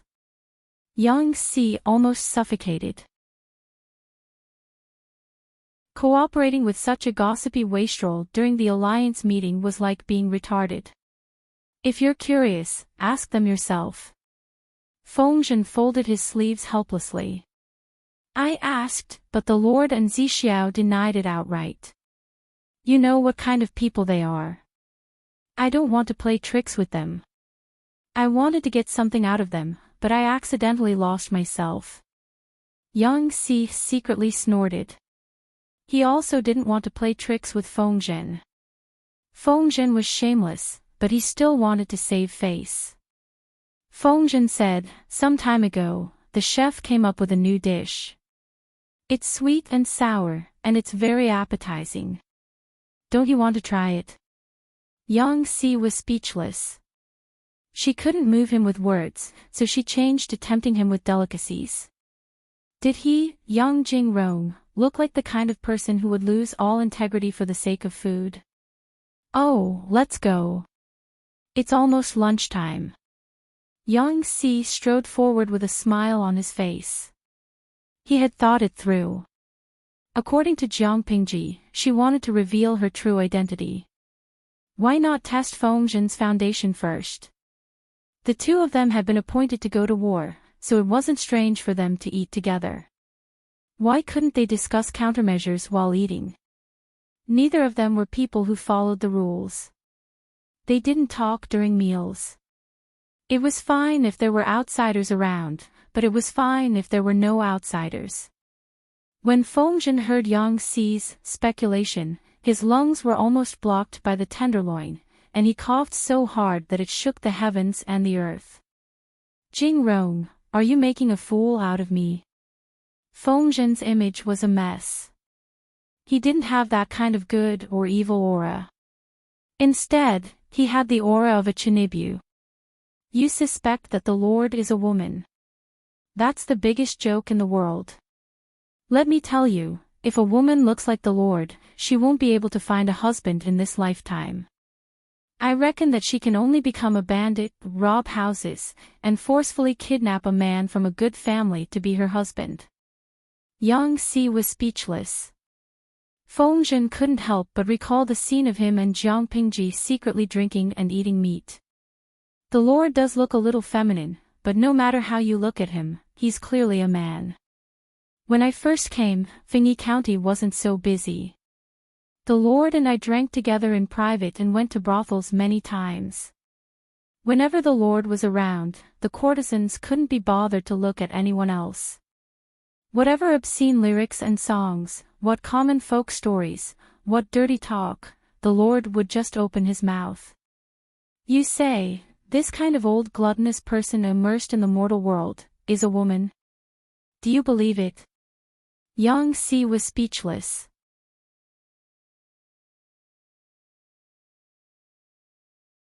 Chapter 674. Fengzhen's evidence was sufficient. Yang Si didn't know how to refute it. Could it be that his lord was just teasing him? But if that was the case, how could he explain Wei Ci? Could it be that these two were so bored that they teamed up to trick him? It's up to you whether you believe it or not. Yang Si didn't have any concrete evidence. He could only deal with it like this. If my lord is really a woman, Fengzhen's eyes narrowed. If she's really a woman, I'll immediately go to the streets and drag someone home to marry to protect my chastity. Fengzhen's words left him speechless. Yang Si laughed dryly. Don't worry. I don't think anyone will be interested in you, Fengzhen returned a smile. He felt safe. That's true. With a good man like Zixiao by his side, he won't be interested in someone like me. Yang Si, the two of them looked at each other in the guest house. There was a bewildered silence. After a while, Fengzhen asked uncertainly, about my lord, how confident are you? Yang Si answered 100%. After all, the person involved had already admitted it. But he couldn't answer like that. He said vaguely, more than 60%. Fengzhen restrained his teasing attitude. His expression turned serious, and his tone became strangely oppressive. Are you here to tell me the truth? Yang Xi's hair stood on end. On the surface, he smiled sincerely. Of course it's a joke. Fengzhen raised his eyebrows. A strange light flashed in his eyes. If Yang Xi had insisted on his previous words, he would have thought that he was joking. After all, the fact that his lord was a woman was too shocking. Now that Yang Xi said it was a joke, Fengzhen didn't dare to treat it as a joke. But he didn't pursue the matter. Firstly, it was meaningless. Secondly, it was a waste of time. If he wanted to know whether his lord was a man or a woman, the most irrefutable evidence was his body. If Fengzhen was really curious, he could just ask those prostitutes. As he thought of this, his brows furrowed imperceptibly. If he hadn't mentioned this, he wouldn't have noticed a detail. Speaking of which, whenever his lord visited a brothel, he had never really stayed overnight. He didn't even hire a prostitute to sleep with him. Every time, he treated the brothel as a restaurant. He would leave after eating and drinking. Fengzhen chewed on the rice. It tasted like wax, and his thoughts drifted away. His lord was in the prime of his life and was at the age where it was easy to be aroused. It was difficult for a young body to withstand the provocation of the opposite sex. Although those flower girls were not heavenly beauties, they were still in the prime of their lives and had a unique youthful aura. This kind of aura was far more attractive than their figure and appearance. Not to mention others, Feng had come from this age. If he was a normal man, wouldn't he be aroused? It would be fine if the lord had a concubine or a tongfang in her backyard. After all, some people felt that the flower girls were not clean. Even if their throats were on fire, they would still pretend that nothing happened and endure it to go home to find their wives and concubines. However, there was nothing in the lord's backyard. It was clean. Now that he thought about it, there were suspicious points everywhere. Otherwise, the lord is Lu Xiaohui, a true gentleman who has no desires and is unruffled even when he is in love.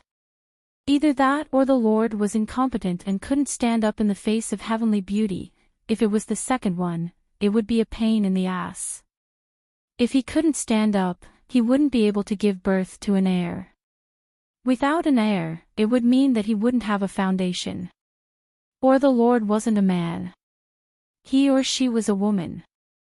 Faced with these three situations, Fengzhen hoped it was the first, but looking at the lord's old tricks, she didn't seem like a pure gentleman at all. No. Could it be that the lord was really a woman? Pasting the female label on Jiangpingji, Fengzhen felt his legs tremble. He felt like he was going to be scared stiff. It was too scary. At the same time, Fengzhen was still struggling with the mystery of his lord's gender. Jiangpingji was discussing it with Wei Xiai. There's no other reason for keeping you here. I heard that Xiao's painting skills are excellent, so please do a painting for me. Compared to the wild imagination of Yang Xi and the others, the two people involved didn't have any abnormalities. Painting? Wei Xiai asked, what does my lord want to paint? Jiangpingji said, green bricks. To be precise, it should be a house made of green bricks. Wei Xiai furrowed his brows in deep thought. The audience in the streaming room was also at a loss. The streamer didn't give any hints, so how could they guess? My lord wants to sell green bricks. After all, they were an old couple in their previous lives. Plus, Wei Xi's IQ wasn't low, so he figured out the truth in an instant. Other people's alliance meetings were to fight for benefits, but his lord was probably participating in the alliance meetings to cheat others. No, how much profit can be made from selling green bricks? Jiangpingji revealed a smile that Wei Xiai was very familiar with. It was the prelude to cheating people. I want to sell the technique of making green bricks. Green bricks are made of mud, not gold. They're big and heavy. How much can they be sold for? If the technique of making green bricks is sold, we can make a profit. What do you think of this suggestion? Wei Ci frowned. According to normal thinking, he didn't agree. However, the person who made this suggestion was his lord. She must have her own considerations behind it. He couldn't beat her to death. Faced with Jiang Pingji, Wei Ci habitually thought about it over and over again. He didn't want to make any mistakes. After a while, Wei Ci asked out of nowhere, "Who does my lord want to sell it to?" The smile on Jiang Pingji's face became more radiant. She knew that Wei Ci had seen through her intentions. "I'll give priority to whoever's territory is closer to Wanzhou." Wei Ci was speechless. His lord's heart had indeed turned completely black. Just as Jiang Pingji said, green bricks were good for construction. Its raw materials were also very cheap, but it had a problem: the transportation cost was almost 100 times higher than the production cost. In other words, if one wanted to use green bricks for construction, they had to build a brick kiln locally. Jiang Pingji sold the technique of making green bricks. This was a very obscure trap. She made the enemy take advantage of her.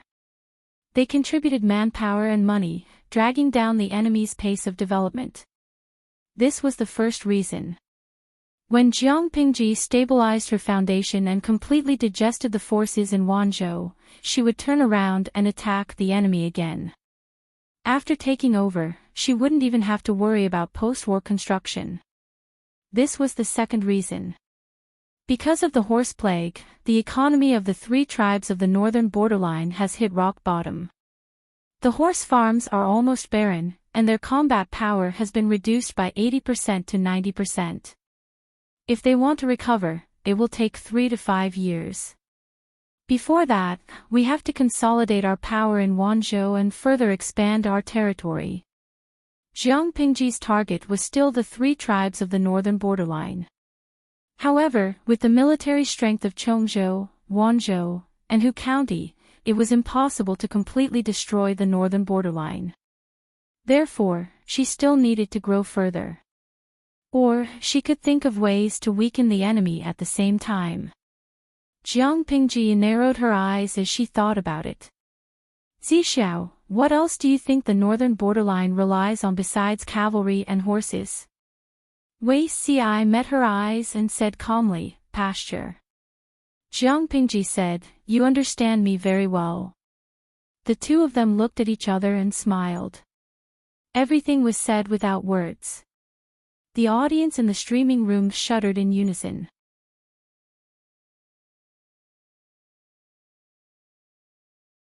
Chapter 675. Bad-tempered and rude Xiao Shiqin. To be honest, I've been lurking in the live stream room for quite some time. I thought I was used to all kinds of situations, but I still got blown up. To deal with the nomads, you actually dared to lay your hands on their lifeblood. Dare I ask what color your heart is? Liu Ciji Lianming, violent and rude Xiao Shiqin, hashtag 000000, hashtag 000000. What does that mean? Purple Fantasy Starfall, number 000000. This is the color code of pure black. Question: dare I ask what color is the host's heart? A. Pure black. There didn't seem to be any problems. Pitiful sigh, what's wrong with pure black? I like all colors of my host's heart. Dark ones are cute too. If he wanted to live a good life, how could he not have some color? Although I'm always hugging the live stream room and scolding the streamer for being trash, in fact, I'm always shouting in my heart that the streamer is so handsome and that the streamer should marry me. I just love to see her trick people and the helpless look on her face. So cute and handsome. Melon Seller Wangpe, no matter what, the host was the commander of the Interstellar Federation in her previous life. She's a big shot in the military. Her heart is definitely not empty. Can you imagine a pure and flawless army commander? How could they defeat their enemies and competitors? Maternal love. The tactics used by soldiers to deal with the enemy could not be called vicious tactics. This was called strategic deployment. Tell me, streamer, how do you plan to cheat the northern borderline? I'll support you even if my phantom limbs harden. What the F***ck, even if your phantom limbs are stiff, you still have to hold on. Jiang Pingji was worried about the integrity of the streaming room. Would such filthy bullet screens really not affect minors? Along with the wave of reward notifications, countless funny comments floated across the screen. Joe, the members of the grass digging team are here to report. Which grassland are we going to dig? Make sure not to leave a single blade of grass for the enemy. Kaihuang's ice cream cone, the captain of the national grass digging team, is here to report. I guarantee that the grasslands will be barren. Mu Qingchen, the grass digging team, is out for battle. I guarantee that no grass will grow. Earth was also stripped bare, leaving nothing for the enemy. Jiang Pingji looked at the bullet screen. Even though she looked calm on the surface, she could not take it anymore. These clowns. Wei Ci frowned. His words pulled Jiang Pingji's thoughts back. But my lord, did the pasture also suffer from a large-scale disease? Wei Ci thought that Jiang Pingji wanted to create an artificial grass disease to deal with the north borderline, so he frowned tightly. Jiang Pingji laughed and said, I do, but does your lord look like such a cruel person? Leave some leeway so that we can meet again in the future. If he tormented the northern borderline to death, wouldn't he be the one who would be tired? Besides, your lord can't get that kind of thing. The northern borderline was vast, and the rich grasslands were all controlled by the northern borderline tribes. They had just suffered a great loss not long ago, and the horse farm's chances of survival were almost cut off. They would be even more cautious in their actions. If we openly deal with them now, isn't that just asking for trouble? As an outstanding hunter, she knew very well that before the bullet rushed out of the muzzle and into the heart of the prey must not feel a trace of killing intent.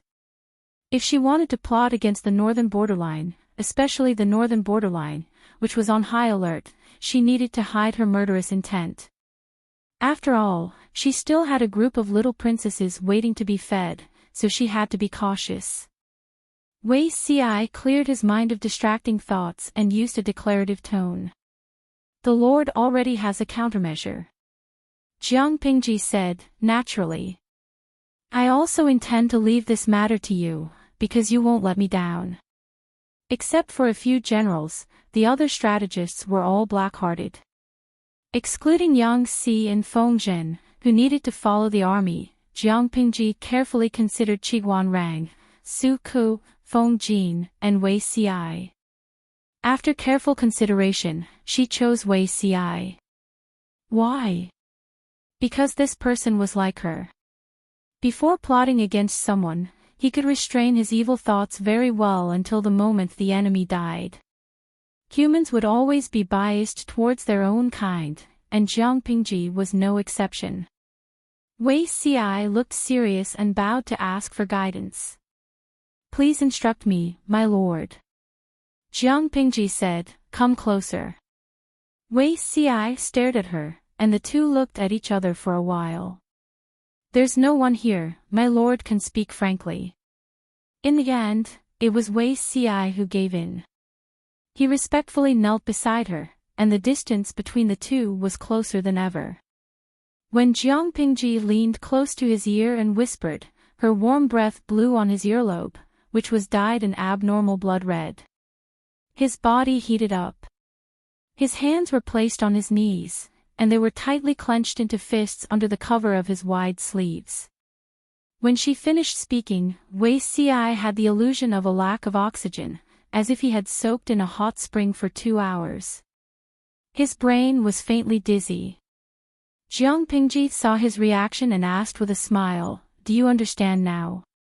Wei Ci blinked and bowed his head respectfully. He regained his composure in an instant. "I won't let you down, my lord." Jiang Pingji smiled and squinted her eyes. "I know you won't let me down." She left out the word high hopes. Her words sounded a little annoying. Wei Ci looked down and pretended not to know.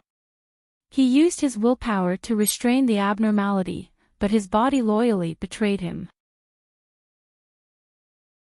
Because she was the streamer, the audience could hear her clearly no matter how soft her voice was. Some insensitive viewers were still immersed in Jiang Pingji's conspiracy and did not notice the interaction between the two. "Shinja, you're evil. Streamer, you're so evil. Aren't you afraid of leading children astray? I become a butterfly and fly away. Isn't it popular to set up a black-bellied character? Be it a domineering CEO's delicate wife or a black-bellied prince's arrogant concubine. If the streamer's gender was changed, she would definitely be the world's male god. How many fans would seek death for her?" Ace Huahua, don't go off topic. Is there any guru who can analyze if the streamer's plan is feasible? Using the economy to indirectly destroy the ecology of the northern borderline. The streamer who came up with such a sinister idea is really awesome. Very well, the title of Heart Goddess will be given to the streamer. There were 150,000 viewers in the streaming room, and there were viewers from all walks of life. Many of them were idle spectators, but there was no lack of gurus. Sunyu is not a gohi, my personal opinion. The feasibility is very high. The horse farms of the 3 tribes of the northern borderline have been destroyed by the horse plague. Their economy has suffered a huge blow. Not only the owners of the horse farms, but even the small-scale herdsmen have suffered huge losses. The former are still okay. After all, a starving camel is still bigger than a horse. But what about the herdsmen who operate on a small scale? Their lives are more difficult. This audience member analyzed seriously, but his ID made people laugh. Sunyu is not a gohi, the horse plague is not a man-made disaster. It is a natural disaster. It has spread throughout the entire northern borderline. The economic losses are incalculable. Who will make up for this economic loss? The royal court of the northern borderline? Obviously not.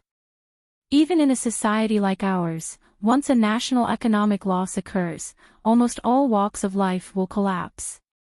Even if the state wants to compensate, the amount that can be compensated is limited, not to mention in the streamer's backward era.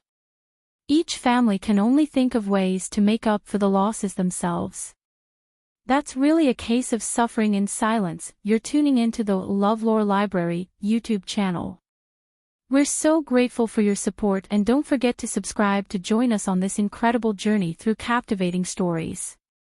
Your generosity through donations truly makes a world of difference, as it's the primary source of revenue that allows me to expand and enhance this channel for you.